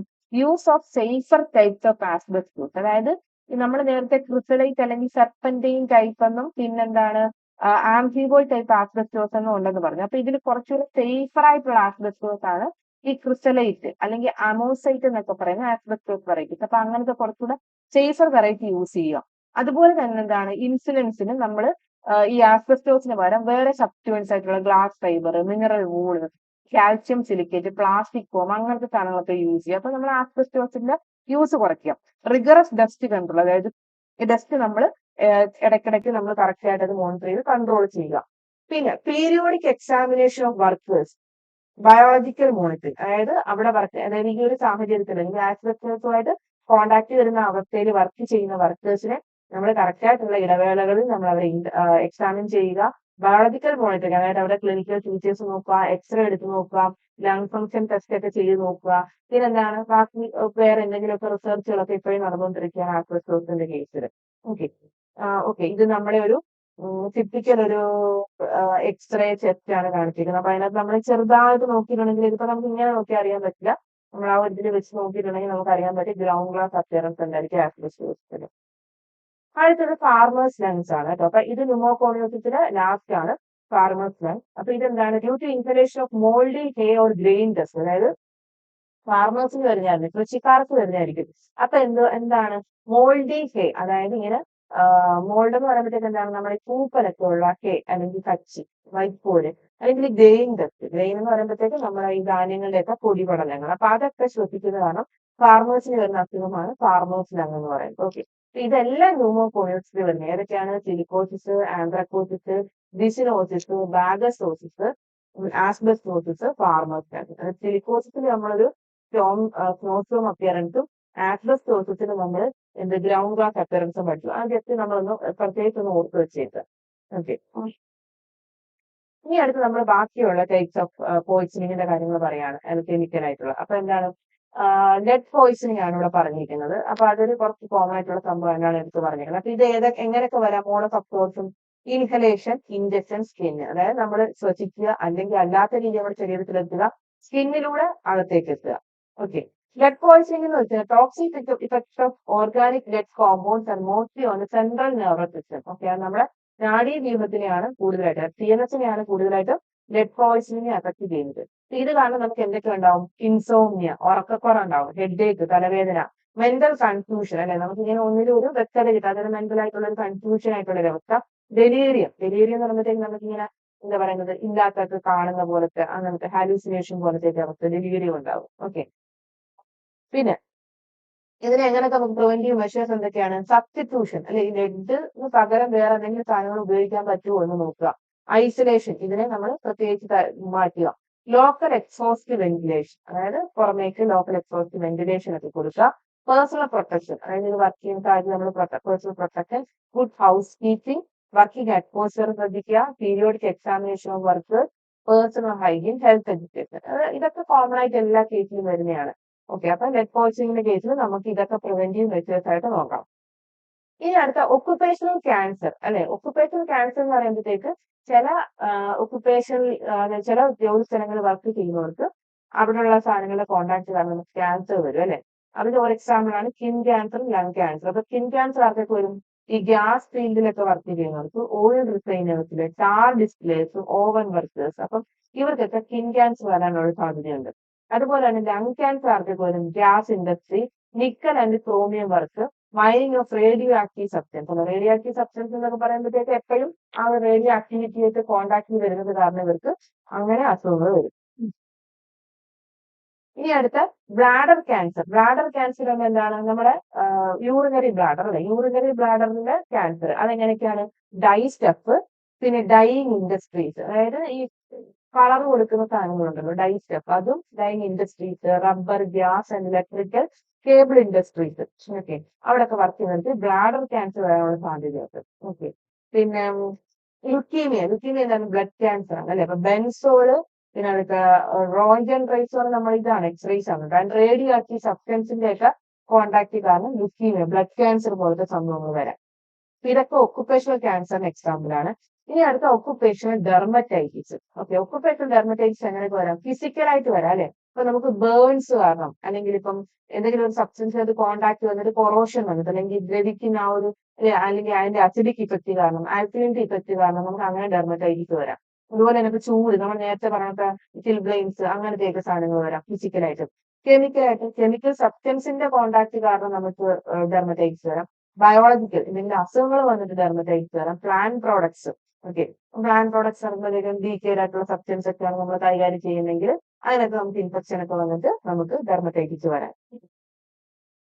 ഇതിന്റെ പ്രിവെൻഷൻ എങ്ങനെയൊക്കെയാണ്? പ്രീ സെലക്ഷൻ, അതായത് നമ്മൾ സെലക്ട് ചെയ്തിട്ട് അതിനെ മാറ്റുക. പ്രൊട്ടക്ഷൻ, നമ്മൾ പ്രൊട്ടക്റ്റീവ് ആയിട്ടുള്ള മെഷേഴ്സ് ഉപയോഗിക്കുക. പേഴ്സണൽ ഹൈജീൻ അല്ലെങ്കിൽ വ്യക്തി ശുചിത്വം പാലിക്കുക, പീരിയോഡിക് ഇൻസ്പെക്ഷൻ കറക്റ്റ് സമയത്ത് നമ്മൾ എക്സാമിനേഷൻ ഒക്കെ നടത്തുക, അല്ലെ വർക്കിംഗ് അറ്റ്മോസ്ഫിയറിലും നടത്തുക. അതുപോലെ തന്നെ നമ്മുടെ വ്യക്തിയെ ഓരോ ഇൻഡിവിജ്വൽസിനെ നമ്മൾ പീരിയോഡിക് ആയിട്ടുള്ള ഇൻസ്പെക്ഷൻ നടത്തുക. അടുത്തത് റേഡിയേഷൻ ഹസാർഡ്സ് അല്ലെ. റേഡിയേഷൻ ഹസാർഡ്സ് പറയുമ്പോൾ എന്താണ്? വർക്ക് ചെയ്യുന്ന സ്ഥലത്തുള്ള റേഡിയേഷനിൽ നിന്ന് നമുക്ക് എങ്ങനെയൊക്കെ പ്രൊട്ടക്ട് ചെയ്യാന്നാണ് പറഞ്ഞിരിക്കുന്നത്. എന്താണ്? ഷീൽഡിങ് ഓഫ് വർക്കേഴ്സ് അല്ലെ. വർക്കേഴ്സിനൊക്കെ ഉപയോഗിക്കാൻ പറ്റുന്ന ഷീൽഡ് കൊടുക്കുക അല്ലെ. ഷീൽഡിംഗ് ഉള്ള ഡ്രസ് കൊടുക്കുക, അല്ലെങ്കിൽ അവർക്ക് ഗോഗിൾസ്, പ്രൊട്ടക്റ്റീവ് ഗോഗിൾസ്, പിന്നെ അല്ലെങ്കിൽ ഹെൽമെറ്റുകളൊക്കെ കൊടുക്കുക. അപ്പൊ റേഡിയേഷനിൽ ഒരു പരിധി വരെ അവരെ പ്രൊട്ടക്ട് ചെയ്യാനായിട്ട് പറ്റും. മോണിറ്ററിംഗ് ദ എംപ്ലോയീസിനെ നമ്മൾ മോണിറ്റർ ചെയ്യുക. പ്രൊട്ടക്റ്റീവ് ക്ലോത്തിങ് കൊടുക്കുക. അഡിക്കേറ്റ് വെന്റിലേഷൻ അല്ലെ. അപ്പൊ വെന്റിലേഷൻ, നല്ല വെന്റിലേഷൻ ഒക്കെ ഉള്ള സ്ഥലമാണെങ്കിൽ ഒരുപാട് റേഡിയേഷൻസ് അവിടെ തന്നെ തങ്ങി നിൽക്കാതെ പുറത്തേക്ക് പോകും. അപ്പൊ വെന്റിലേഷൻ കൊടുക്കാം. റീപ്ലേസ്മെന്റ് ആൻഡ് പീരിയോഡിക് എക്സാമിനേഷൻ, അതായത് ഇടയ്ക്കിടയ്ക്ക് ആളുകളെ, പുതിയ ആളുകളെ എടുത്തുകൊണ്ടിരിക്കുക. കുറെ ഒരാൾ തന്നെ പ്രൊലോങ്ഡ് ആയിട്ട് ഒരു സെയിം അറ്റ്മോസ്ഫിയറിൽ വർക്ക് ചെയ്യുമ്പോഴായിരിക്കും ആക്സിഡന്റ് അസുഖങ്ങൾ വരുന്നത്. അപ്പം ഇടയ്ക്കിടയ്ക്ക് റീപ്ലേസ്മെന്റ് ചെയ്യുക, പീരിയോഡിക് എക്സാമിനേഷൻ നടത്തുക. Avoidance of pregnant women's work അല്ലെ. ഇപ്പൊ നമ്മള് സ്കാനിങ് സെന്ററിലൊക്കെ ആണെങ്കിൽ പോയിട്ടുണ്ടെങ്കിലും അറിയാം എന്താണ് പ്രഗ്നന്റ് ആയിട്ടുള്ള സ്ത്രീകളൊക്കെ അവിടെ നിന്ന് മാറിയിരിക്കാനായിട്ടൊക്കെ അവർ പറയാം. അപ്പൊ പ്രഗ്നന്റ് വുമനെയൊക്കെ ഇങ്ങനത്തെ സ്ഥലങ്ങളിൽ നിന്ന് വർക്കിന് എടുക്കാതിരിക്കുക. എന്താണ് കാര്യം? കുഞ്ഞിനെ അത് കുറച്ചുകൂടെ ദോഷകരമായിട്ട് ബാധിക്കും അങ്ങനെക്കാളും. അതുകൊണ്ടാണ് അങ്ങനെ പറയുന്നത്. അടുത്തത് എന്താണ്? Sickness absenteeism. അപ്പം ആ പേരിൽ തന്നെ ഉണ്ട് അല്ലെ. എന്താണ് സിക്നസ് ആബ്സെന്റീസം? അസുഖം കാരണം ആബ്സെന്റ് ആവുന്ന ഒരവസ്ഥ. അങ്ങനെ സിമ്പിൾ ആയിട്ട് നമുക്ക് മനസ്സിലാക്കാം. അപ്പൊ എന്താണ്? It is the absence of workers from the workplace due to illness or incapacity or other reasons and the consequences of which clearly exceed the individual level. അതായത് എന്താണ്? വർക്ക് പ്ലേസിൽ നിന്ന് അല്ലെങ്കിൽ തൊഴിലിടങ്ങളിൽ നിന്ന് ജോലി ചെയ്യുന്ന ഒരു ജോലിക്കാർ ആബ്സെന്റ് ആവുന്ന ഒരു അവസ്ഥ. എന്തുകൊണ്ടാണ്? അവർക്ക് അസുഖങ്ങൾ വന്നിട്ട് അല്ലെങ്കിൽ ഇൻകപ്പാസിറ്റി, അവർക്ക് ജോലി ചെയ്യാൻ പറ്റാത്ത ഒരു സാഹചര്യം കാരണം, അല്ലെങ്കിൽ അതർ റീസൺസ്, മറ്റെന്തെങ്കിലും കാരണങ്ങൾ കാരണം അവര് അസുഖം കാരണം ഒരു ജോലി സ്ഥലത്ത് നിന്ന് മാറിയിരിക്കുകയാണെങ്കിൽ നമുക്ക് അതിന് എന്ത് പറയാം? സിക്നസ് ആബ്സെന്റീസം എന്ന് പറയാൻ പറ്റും. It is absenteeism any failure to report for or remain at work as schedule. അതായത് ഒരു വർക്ക് പ്ലേസിൽ കറക്റ്റ് സമയത്ത് റിപ്പോർട്ട് ചെയ്യുന്നില്ല, അല്ലെങ്കിൽ ഷെഡ്യൂൾ ചെയ്ത സമയത്ത് വരുന്നില്ല.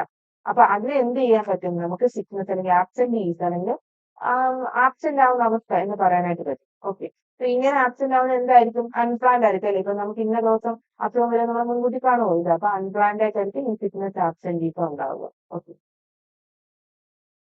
ഇതിന്റെ കോസ്റ്റ് എന്തായിരിക്കും? എക്കണോമിക് ആയിട്ടുള്ള കോസ്റ്റ് വരും അല്ലെ. നമുക്ക് സാമ്പത്തികപരമായിട്ട് എന്തെങ്കിലും ബുദ്ധിമുട്ടുകൾ കാരണം, പിന്നെ സോഷ്യൽ ആയിട്ടുള്ള കാരണങ്ങൾ, അല്ലെങ്കിൽ നമുക്ക് സോഷ്യൽ ആയിട്ടുള്ള അല്ലെങ്കിൽ സാമൂഹികമായിട്ടുള്ള കാരണങ്ങൾ കാരണം, മെഡിക്കൽ ആയിട്ടുള്ള എന്തെങ്കിലും അസുഖങ്ങൾ വരുന്നത് കാരണം, നോൺ ഒക്കുപേഷണൽ കോസ്റ്റ്, ഈ നമ്മൾ ജോലി ചെയ്യുന്ന സ്ഥലത്ത് അല്ലാണ്ട് എന്തെങ്കിലും പ്രോസസ്സും ഉണ്ട്. അതൊക്കെ എന്താണ്? സിക്നസ് ആബ്സെന്റീസത്തിന് കാരണമാണ്. ഇതിന്റെ പ്രിവെൻഷൻ എന്താണ്? Good factory management and practice. അതായത് നമ്മൾ വർക്ക് ചെയ്യുന്ന സ്ഥലത്ത് നല്ല മാനേജ്മെന്റും നല്ല പ്രാക്ടീസസും വേണം അല്ലെ. നമ്മൾ നല്ല കാര്യങ്ങൾ ഫോളോ ചെയ്യണം. ആഡിക്വേറ്റ് പ്രീ പ്ലേസ്മെന്റ് എക്സാമിനേഷൻ, അതായത് നമ്മൾ കറക്റ്റ് സമയത്തുള്ള എക്സാമിനേഷൻസ് നടത്തുക. ഗുഡ് ഹ്യൂമൻ റിലേഷൻസ്, വർക്കിംഗ് അറ്റ്മോസ്ഫിയറിൽ എല്ലാവരും തമ്മിൽ നല്ല റിലേഷൻസ് ഉണ്ടാവുക. Application of ergonomics. Okay, ergonomics എന്താണെന്ന് ഞങ്ങൾ പറയുന്നുണ്ട്. ഓക്കെ, എർഗണോമിക്സ് എന്ന് വെച്ചാൽ ഒരാള് വർക്ക് ചെയ്യുന്ന സ്ഥലത്തുള്ള അയാളുടെ ഒരു പ്രസൻസ്, ആ ജോലി സ്ഥലത്തുള്ള അയാളുടെ ഒരു ഇതിനെയാണ് ഈ എർഗണോമിക്സ് എന്ന് പറയുന്നത്. അടുത്ത ആക്സിഡൻസ്. ആക്സിഡൻസ് എന്ന് പറയുമ്പോഴത്തേക്ക് എന്താണ്? നമുക്കറിയാലോ ജോലി ചെയ്യുന്ന സ്ഥലത്ത് പല രീതിയിലുള്ള ആക്സിഡൻസ് ഉണ്ടാവും. ഹ്യൂമൻ ഫാക്ടേഴ്സ്, ചിലപ്പോൾ നമ്മുടെ തന്നെ അശ്രദ്ധ കൊണ്ട് ആക്സിഡന്റ് സംഭവിക്കാം. ഫിസിക്കലായിട്ട്, അല്ലെങ്കിൽ നമ്മളിപ്പോ എന്താണ് ഒരു കോണിയിൽ ഇരുന്ന് ജോലി ചെയ്തുകൊണ്ടിരിക്കുകയാണ്, അപ്പൊ കോണി ഒടിഞ്ഞു പോയി അല്ലെ. അതൊക്കെ ഫിസിക്കൽ ആയിട്ടുള്ള ഒരു കാരണമാകും.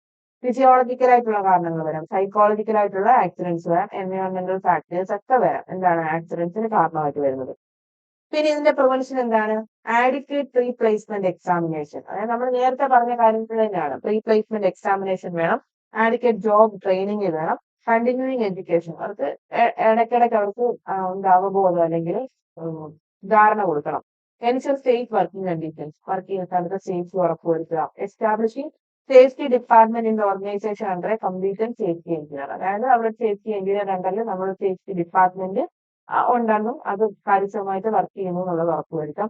Periodic surveys for finding of hazards, ഇടയ്ക്കിടയ്ക്ക് സർവേ നമുക്ക് എന്തെങ്കിലും പ്രശ്നങ്ങളുണ്ടോ എന്ന് നോക്കാം. കെയർഫുൾ റിപ്പോർട്ടിംഗ്, ഓക്കെ, അതും വേണം. ഇനി അടുത്ത health problem due to industrialisation, അതായത് നമ്മുടെ വ്യവസായവൽക്കരണം കാരണമുള്ള എന്തൊക്കെ ഹെൽത്ത് പ്രോബ്ലമാണ് വരുന്നതെന്ന് പറഞ്ഞാൽ. എൻവയോൺമെന്റൽ സാനിറ്റേഷൻ പ്രോബ്ലം, ചിലപ്പോൾ നമുക്കറിയാം നമുക്ക് അവിടെ ഒരു ഫാക്ടറി പ്രവർത്തിക്കുന്നുണ്ട് അല്ലെ. ഫാക്ടറിയിൽ നിന്ന് പുറത്തേക്ക് തള്ളുന്ന മാലിന്യങ്ങൾ പ്രോപ്പറായിട്ട് എല്ലാം ഡിസ്പോസ് ചെയ്യുന്നുണ്ടെങ്കിൽ എന്താ എൻവയോൺമെന്റൽ സാനിറ്റേഷൻ പ്രശ്നം, അതായത് ആ ഒരു പരിസര ശുചീകരണവുമായി ബന്ധപ്പെട്ടുള്ള പ്രശ്നങ്ങൾ വരാം. കമ്മ്യൂണിക്കബിൾ ഡിസീസസ് വരാം അല്ലെ. ഇപ്പൊ ഒരു എന്താ പറയാ ഒരു സ്ലോട്ടർ ഹൗസ് ആണ്, നമ്മൾ കഴിഞ്ഞ ക്ലാസ്സിൽ സ്ലോട്ടർ ഹൗസിനെ കുറിച്ച് പറഞ്ഞിരുന്നു. അപ്പൊ സ്ലോട്ടർ ഹൗസിൽ എന്താണ് പ്രോപ്പറായിട്ട് വേസ്റ്റ് ഡിസ്പോസ് ചെയ്യുന്നുണ്ടെങ്കിൽ അവിടെ അസുഖങ്ങൾ വരാം, കമ്മ്യൂണിക്കബിൾ ഡിസീസ് അവിടെ നിന്ന് പൊട്ടിപ്പുറപ്പെടാം. പിന്നെ ഫുഡ് സാനിറ്റേഷൻ, അതായത് ഭക്ഷണത്തിന്റെ ശുചിത്വം ഉണ്ടായിരിക്കണം. മെന്റൽ ഹെൽത്ത്, നമുക്ക് നല്ലൊരു മെന്റൽ ഹെൽത്ത് ഉണ്ടായിരിക്കും, മാനസിക ആരോഗ്യം ഉണ്ടായിരിക്കണം. ആക്സിഡൻസ് ആൻഡ് സോഷ്യൽ പ്രോബ്ലംസ് അല്ലെ, ആക്സിഡൻസ് ഉണ്ടാവാം, അതുപോലെ തന്നെ സാമൂഹ്യപരമായിട്ടുള്ള പ്രശ്നങ്ങൾ വരാം. ഇതൊക്കെ ഇൻഡസ്ട്രിയലൈസേഷൻ കാരണം വരുന്ന ഹെൽത്ത് പ്രോബ്ലംസ് വരുന്നതാണ്. മോർബിഡിറ്റി ആൻഡ് മോർട്ടാലിറ്റി, അതായത് നമ്മൾ ഇപ്പോഴത്തെ ജീവിച്ചിരിക്കുന്നതിന്റെ ഒരു ആരോഗ്യകരമായ അവസ്ഥ, അതുപോലെ തന്നെ ഡെത്ത്. അപ്പൊ ഇതൊക്കെ എന്താണ് ഇൻഡസ്ട്രിയലൈസേഷൻ കാരണം വരുന്നതാണ്. എൻവയോൺമെന്റൽ സാനിറ്റേഷൻ പ്രോബ്ലംസ് ഉണ്ട്, കമ്മ്യൂണിക്കബിൾ ഡിസീസസ് വരാം, ഫുഡ് സാനിറ്റേഷൻ ഇഷ്യൂസ് വരാം, മെന്റൽ ഹെൽത്ത് പ്രോബ്ലംസ് വരാം, ആക്സിഡൻസ് ആൻഡ് സോഷ്യൽ പ്രോബ്ലംസ് വരാം, മോർബിഡിറ്റി, മോർട്ടാലിറ്റി. ഓക്കെ, അടുത്തത് measures for health promotion of workers. അതായത് ഓക്കെ, അപ്പൊ നമ്മൾ ഇങ്ങനെ ഫാക്ടറികളിലൊക്കെ ആളുകൾ അല്ലെങ്കിൽ ജോലി സ്ഥലങ്ങളിൽ ആളുകൾ വർക്ക് ചെയ്യുമ്പോൾ ഇവരുടെ ആരോഗ്യത്തെ സംരക്ഷിക്കാനായിട്ട് നമുക്ക് എന്തൊക്കെ ഹെൽത്ത് എടുക്കാം, എന്തൊക്കെ മെഷേഴ്സ് എടുക്കാനായിട്ട്, അല്ലെങ്കിൽ എന്തൊക്കെ കാര്യങ്ങൾ നമുക്ക് സ്വീകരിക്കാൻ പറ്റും എന്നുള്ളതാണ് നോക്കുന്നത്. അപ്പൊ എന്താണ് ഫസ്റ്റ് ന്യൂട്രീഷൻ, അല്ലെ, അവർക്ക് പോഷകകരമായിട്ടുള്ള ആരോഗ്യ ഫുഡ് കിട്ടുന്നുണ്ട് അല്ലെങ്കിൽ ഭക്ഷണം ഉണ്ടെന്നുള്ളത് നമ്മൾ ഉറപ്പുവരുത്തണം. കമ്മ്യൂണിക്കബിൾ ഡിസീസ് കൺട്രോൾ, അവിടെ എന്തെങ്കിലും പകർച്ചവ്യാധികൾ ഉണ്ടെന്നുണ്ടെങ്കിൽ അല്ലെങ്കിൽ പുറപ്പെടാൻ അത് സാഹചര്യം ഉണ്ടെന്നുണ്ടെങ്കിൽ അതിനെ നമ്മൾ കൺട്രോൾ ചെയ്യാനുള്ള മെഷേഴ്സ് വേണം. എൻവയോൺമെന്റൽ സാനിറ്റേഷൻ നമ്മൾ പറഞ്ഞു, പരിസര ശുചീകരണം. മെന്റൽ ഹെൽത്ത്, മാനസികാരോഗ്യം. Measures for woman and children, അതായത് കുട്ടികൾക്കും സ്ത്രീകൾക്കും എന്താണ് അവരുടെ ആരോഗ്യത്തിന് വേണ്ടിയിട്ടുള്ള പ്രത്യേക മെഷേഴ്സ് വേണം. ഹെൽത്ത് എഡ്യൂക്കേഷൻ വേണം, അല്ലെ, അവരുടെ ആരോഗ്യത്തെ കുറിച്ച് നമ്മൾ പ്രോപ്പർ ആയിട്ടുള്ള ഒരു എഡ്യൂക്കേഷൻ അവബോധം കൊടുക്കണം. ഫാമിലി പ്ലാനിങ്, അപ്പൊ ഇതൊക്കെ എന്താണ് നമ്മുടെ ഹെൽത്ത് പ്രൊമോഷൻ വർക്കേഴ്സുമായിട്ട് ബന്ധപ്പെട്ട് നമുക്ക് ചെയ്യാവുന്ന മെഷേഴ്സ് ആണ്. അടുത്തത് എൻവയോൺമെന്റൽ സാനിറ്റേഷന്റെ കേസിൽ പറയുമ്പോഴത്തേക്ക് എന്താണ് പരിസര ശുചീകരണം, അല്ലെങ്കിൽ അതിന്റെ ശുചിത്വം. ഇപ്പൊ സഫിഷ്യന്റ് സ്പേസ്, അതായത് നല്ല വർക്ക് ചെയ്യുന്ന അറ്റ്മോസ്ഫിയറിൽ മിനിമം 500 സ്ക്വയർ ഫീറ്റ് എങ്കിലും ഏരിയ ഉള്ള രീതിയിൽ ആവശ്യത്തിന് സ്പേസ് ഉണ്ടായിരിക്കണം. ഓക്കെ, ലൈറ്റിംഗ് എന്ന് പറയുമ്പോഴത്തേക്ക് അത് ഈ ലൈറ്റിങ്ങിന് ഒരു 2-3 സ്റ്റാൻഡേർഡ്സ് പറയുന്നുണ്ട്. അതായത് ഹൈ പ്രിസിഷൻ വർക്ക് ആണെങ്കിൽ, ഭയങ്കര നല്ല പ്രിസിഷൻ അല്ലെങ്കിൽ ഒരുപാട് നമ്മൾ കെയർഫുൾ ആയിട്ട് ചെയ്യണം, അല്ലെങ്കിൽ അത്ര ആക്യുറസിയോടെ ചെയ്യേണ്ട കാര്യമാണെങ്കിൽ 50 to 75 ഫുഡ് ക്യാൻഡിൽസ്, അതാണ് ആ ഒരു ലൈറ്റിങ്ങിന്റെ ഒരു ഇതിനെ പറഞ്ഞിരിക്കുകയാണ്, ഒരു കണക്കിനെ പറഞ്ഞിരിക്കുകയാണ്. 50 to 75 ഫുഡ് ക്യാൻഡിൽസ് ആണ് വേണ്ടത്. ഇനി സാധാരണ യൂഷ്വൽ ആയിട്ടുള്ള റെഗുലർ വർക്കിനാണെങ്കിൽ 6 to 12 ഫുഡ് ക്യാൻഡിൽസ്. കോറിഡോർസും പാസേജ് അറിയാലോ, നമ്മൾ ഈ ഇടനാഴി പോലത്തെ അങ്ങനെ പാസേജ് അതൊക്കെ പറയുമ്പോഴത്തേക്ക് വലിയ ലൈറ്റ് വേണ്ടാത്ത, അപ്പൊ അവിടെ എന്താണ് 0.5 ഫുഡ് ക്യാൻഡിൽസ്. അപ്പൊ അതാണ് ആ ഒരു ലൈറ്റിങ്ങിന്റെ ഒരു ഇന്റൻസിറ്റി പറഞ്ഞിരിക്കുന്നത്. അപ്പം ഹൈ പ്രിസിഷൻ വർക്ക് ആണെങ്കിൽ 50 to 75 food candles, regular work ആണെങ്കിൽ 6 to 12 ഫുഡ് ക്യാൻഡിൽസ്, കോറിഡോർസും പാസേജസും ആണെങ്കിൽ 0.5 ഫുഡ് ക്യാൻഡിൽസ്. പിന്നെന്താണ് വെന്റിലേഷൻ, അല്ലെങ്കിൽ നല്ല വായു സഞ്ചാരമുള്ള മുറികളായിരിക്കണം. ടെമ്പറേച്ചർ, അല്ലെ, ഒരുപാട് ചൂടോ ഒരുപാട് തണുപ്പോ ഉള്ള അറ്റ്മോസ്ഫിയർ ആവാൻ പാടില്ല. പ്രൊട്ടക്ഷൻ അഗെയിൻസ്റ്റ് ഹസാർഡ്, അവിടെ എന്തെങ്കിലും പ്രശ്നങ്ങൾ വരാൻ സാധ്യത ഉണ്ടെങ്കിൽ അതിനെതിരെ നമ്മൾ പ്രൊട്ടക്ഷൻ കൊടുക്കാം. ഹൗസിംഗ് ഉണ്ടായിരിക്കണം, അല്ലെ. ഹൗസിംഗ് എന്ന് പറയുമ്പോഴത്തേക്ക് ഒരുപാട് പേര് ഇപ്പം ഓവർനൈറ്റ് ഒക്കെ വർക്ക് ചെയ്യുന്ന ആളുകൾ ഉള്ള സ്ഥലമാണെങ്കിൽ അവർക്ക് താമസിക്കാനുള്ള സൗകര്യം കൂടി കൊടുക്കണം.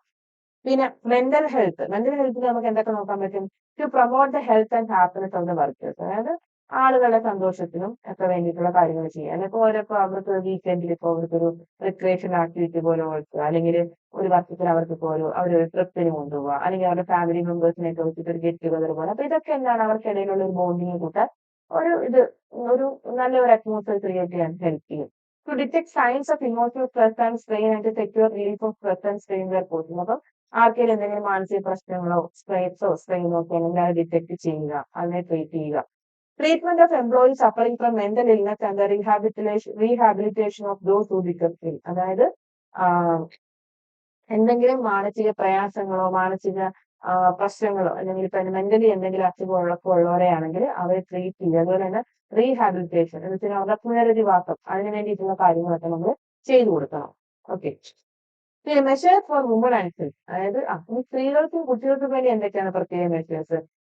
Expected mothers are given maternity leave for 12 weeks, അതായത് ഗർഭിണികളായിട്ടുള്ള അമ്മമാര്, അപ്പൊ അവര് ഉടനെ തന്നെ പ്രസവിക്കാനിരിക്കുകയാണ്, ഡെലിവറി വെയിറ്റ് ചെയ്തിരിക്കുകയാണ്, അല്ലെ. അപ്പൊ അവർക്ക് എന്താണ് മെറ്റേണിറ്റി ലീവ് കൊടുക്കുക, 12 ആഴ്ച കാലത്തോളം maternity leave. Provision for free antenatal natal and postnatal service, അതായത് തന്നെ ആന്റിനേറ്റർ പ്രസവത്തിന് മുന്നേയും പ്രസവ സമയത്തും പ്രസവത്തിന് ശേഷവുമുള്ള ഫ്രീ ആയിട്ടുള്ള സർവീസസ് അതിനൊക്കെയുള്ള കാര്യങ്ങൾ ചെയ്തു കൊടുക്കുക. ഫാക്ടറീസ് ആക്ടിന്റെ section 66 prohibits night work between 7 PM and 6 AM. അപ്പൊ ഫാക്ടറീസ് ആക്ട് എന്തൊരു ഫാക്ടറീസ് ആക്ട് പറയുന്നത് അതിൽ ആ സെക്ഷൻ ഫാക്ടറീസ് ആക്ടിന്റെ സെക്ഷൻ 66 എന്താണ് പറയുന്നത്, വൈകുന്നേരം 7 മണിക്കും 6 മണിക്കും ശേഷം നൈറ്റ് വർക്ക് പാടില്ല എന്ന് പറയുന്നുണ്ട്. ആർക്കാണ്? അമ്മമാർക്ക് അല്ലെങ്കിൽ സ്ത്രീകൾക്ക്. ഓക്കെ, ഫാക്ടറീസ് ആക്ടിന്റെ സെക്ഷൻ 66 അപ്പൊ ആണെന്ന് ഓർത്ത് വെച്ചിരുന്നു കേട്ടോ. ഫാക്ടറീസ് ആക്ടിന്റെ സെക്ഷൻ 66 എന്താണ്? Prohibits night work between 7 PM and 6 AM. പിന്നെ ഇന്ത്യൻ മൈൻസ് ആക്ട് ഉണ്ട്, അത് 1923 പ്രൊഹിബിറ്റ് വർക്ക് അണ്ടർഗ്രൗണ്ട്. അപ്പൊ ഇന്ത്യൻ മൈൻസ് ആക്ട് 1923 എന്താണ്? അണ്ടർഗ്രൗണ്ടിലുള്ള വർക്കും പ്രൊഹിബിറ്റ് ചെയ്തു. ഇതൊക്കെ സ്ത്രീകൾക്ക് വേണ്ടിയിട്ടുള്ളതാണ് കേട്ടോ. പിന്നെ factories act 1976 provide for crèches in factories where more than 30 woman workers are employed. അതായത് ക്ലേഷസ് എന്ന് പറയുന്നത് ഈ ചില ഫാക്ടറികളിലൊക്കെ ഇപ്പം കൂടുതൽ സ്ത്രീകൾ വർക്ക് ചെയ്യുന്നുണ്ടെങ്കിൽ, അതായത് 30 സ്ത്രീകൾക്ക് മേലെ വർക്ക് ചെയ്യുന്നുണ്ടെങ്കിൽ അവർക്ക് അവിടെ തന്നെ താമസിക്കാനുള്ള സൗകര്യം കൂടി ചെയ്തു കൊടുക്കണം എന്നാണ് പറയുന്നത്. ഓക്കെ, അപ്പൊ അതാണ് ഫാക്ടറീസ് ആക്ട് 1976 പറയുന്നത്.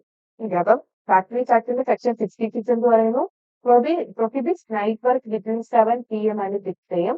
ഇന്ത്യൻ മൈൻസ് ആക്ട് 1923 എന്ന് പറയുന്നു വർക്ക് അണ്ടർഗ്രൗണ്ട് പ്രൊഹിബിറ്റ് ചെയ്യുന്നു. ഫാക്ടറീസ് ആക്ട് 1976 എന്ന് പറയുന്നു 30 വുമണിൽ കൂടുതൽ വർക്ക് ചെയ്യുന്ന സ്ഥലങ്ങളിൽ അവർക്ക് താമസിക്കാനുള്ള സൗകര്യം കൂടി ഫാക്ടറീസിൽ ചെയ്തു കൊടുക്കണം എന്ന് പറയുന്നു. ഓക്കെ, അപ്പൊ അതൊന്ന് നോക്കിയേക്കുക. പിന്നെ ഓക്കുപേഷൻ ഡിസീസ് പ്രിവെന്റ് ചെയ്യാനായിട്ട് നമുക്ക് എന്തൊക്കെ ചെയ്യാൻ പറ്റും? നേരത്തെ പറഞ്ഞ കാര്യങ്ങൾ അല്ലെ, മെഡിക്കൽ മെഷേഴ്സ് എന്തൊക്കെ വരും? പ്രീ പ്ലേസ്മെന്റ് എക്സാമിനേഷൻ ഉണ്ട്, പീരിയോഡിക്കൽ എക്സാമിനേഷൻ ഉണ്ട്, medical and health care services ഉണ്ട്. പിന്നെന്താണ്? നോട്ടിഫിക്കേഷൻ, അതായത് ഇപ്പൊ എന്തെങ്കിലുമൊക്കെ അസുഖങ്ങൾ വരുവാണെങ്കിൽ അവരൊക്കെ മുൻകൂട്ടി അറിയിച്ച് അവരെ പ്രിപ്പയർഡ് ആയിട്ട് അല്ലെങ്കിൽ അവരെ അതിന് നമ്മൾ ഫേസ് ചെയ്യാൻ റെഡി ആയിട്ടിരിക്കുക, അല്ലെങ്കിൽ പ്രിവെന്റീവ് മെഷേഴ്സ് സ്വീകരിക്കാനായിട്ടൊക്കെ പറയണം. സൂപ്പർവിഷൻ ഓഫ് വർക്കിംഗ് എൻവയോൺമെന്റ്, അതായത് അവർ വർക്ക് ചെയ്യുന്ന സാഹചര്യങ്ങൾ നമ്മൾ സൂപ്പർവിഷൻ നടത്തണം. അതായത് എന്തെങ്കിലും പ്രശ്നങ്ങളുണ്ടോ അല്ലെങ്കിൽ നമ്മൾ അതിനനുസരിച്ച് കാര്യങ്ങൾ ചെയ്യേണ്ടതുണ്ടോ എന്ന്.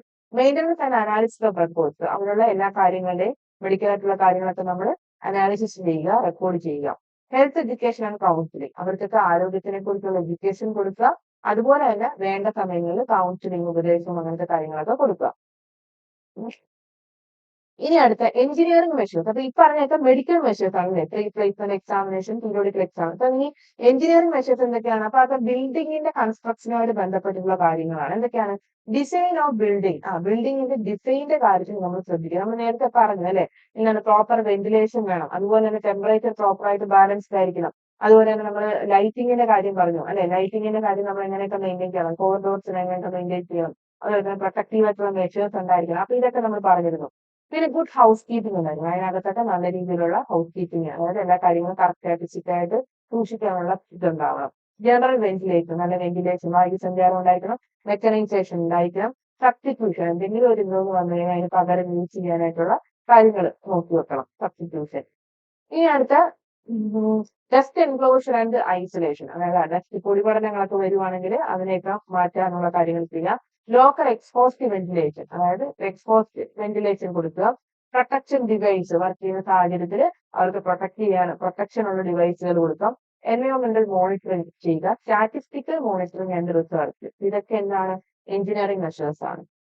ഇനി അടുത്ത പ്രിവെൻഷൻ ഓഫ് ഒക്കുപേഷണൽ ഡിസീസസിന്റെ ലെജിസ്ലേഷൻ, അതായത് നിയമപരമായിട്ടുള്ള കാര്യങ്ങൾ വരുമ്പോൾ എന്തൊക്കെയാണ്? അതിൽ പ്രധാനമായിട്ട് രണ്ട് കാര്യമാണ് പറഞ്ഞത്. ഒന്നൊരു factory act 1948 employee state insurance act അല്ലെങ്കിൽ ESI ആക്ട് 1948. അപ്പൊ ഇത് രണ്ടും 48-ലുള്ളതാണെന്ന് ആലോചിക്കുക, 1948-ലുള്ള. അപ്പൊ നമ്മൾ നേരത്തെ ഫാക്ടറി ആക്ടിന്റെ സെക്ഷൻ 56 എന്ത് പറയുന്നു എന്നുള്ള കാര്യം പറഞ്ഞായിരുന്നു. അത് 7 മണി മുതൽ രാവിലെ 6 മണി വരെ സ്ത്രീകൾ വർക്ക് ചെയ്യാൻ പാടില്ല. 1923 മൈൻസ് ആക്ടിൽ എന്ത് പറയുന്നു എന്ന് പറഞ്ഞു, അതായത് അണ്ടർഗ്രൗണ്ടിൽ സ്ത്രീകൾ വർക്ക് ചെയ്യാൻ പാടില്ല എന്നുള്ള കാര്യങ്ങളൊക്കെ പറഞ്ഞു. അപ്പം ഇതിൽ പ്രധാനമായിട്ടും ഉണ്ടാക്കിയിരിക്കുന്ന രണ്ട് നിയമങ്ങളാണ് 48-ലെ ഫാക്ടറി ആക്ടും 48-ലെ തന്നെ ESI ആക്ട് അല്ലെങ്കിൽ എംപ്ലോയി സ്റ്റേറ്റ് ഇൻഷുറൻസ് ആക്ട്. അപ്പം ഫാക്ടറീസ് ആക്ട് 48-ൽ എന്തൊക്കെയാണ് പറയുന്നത്?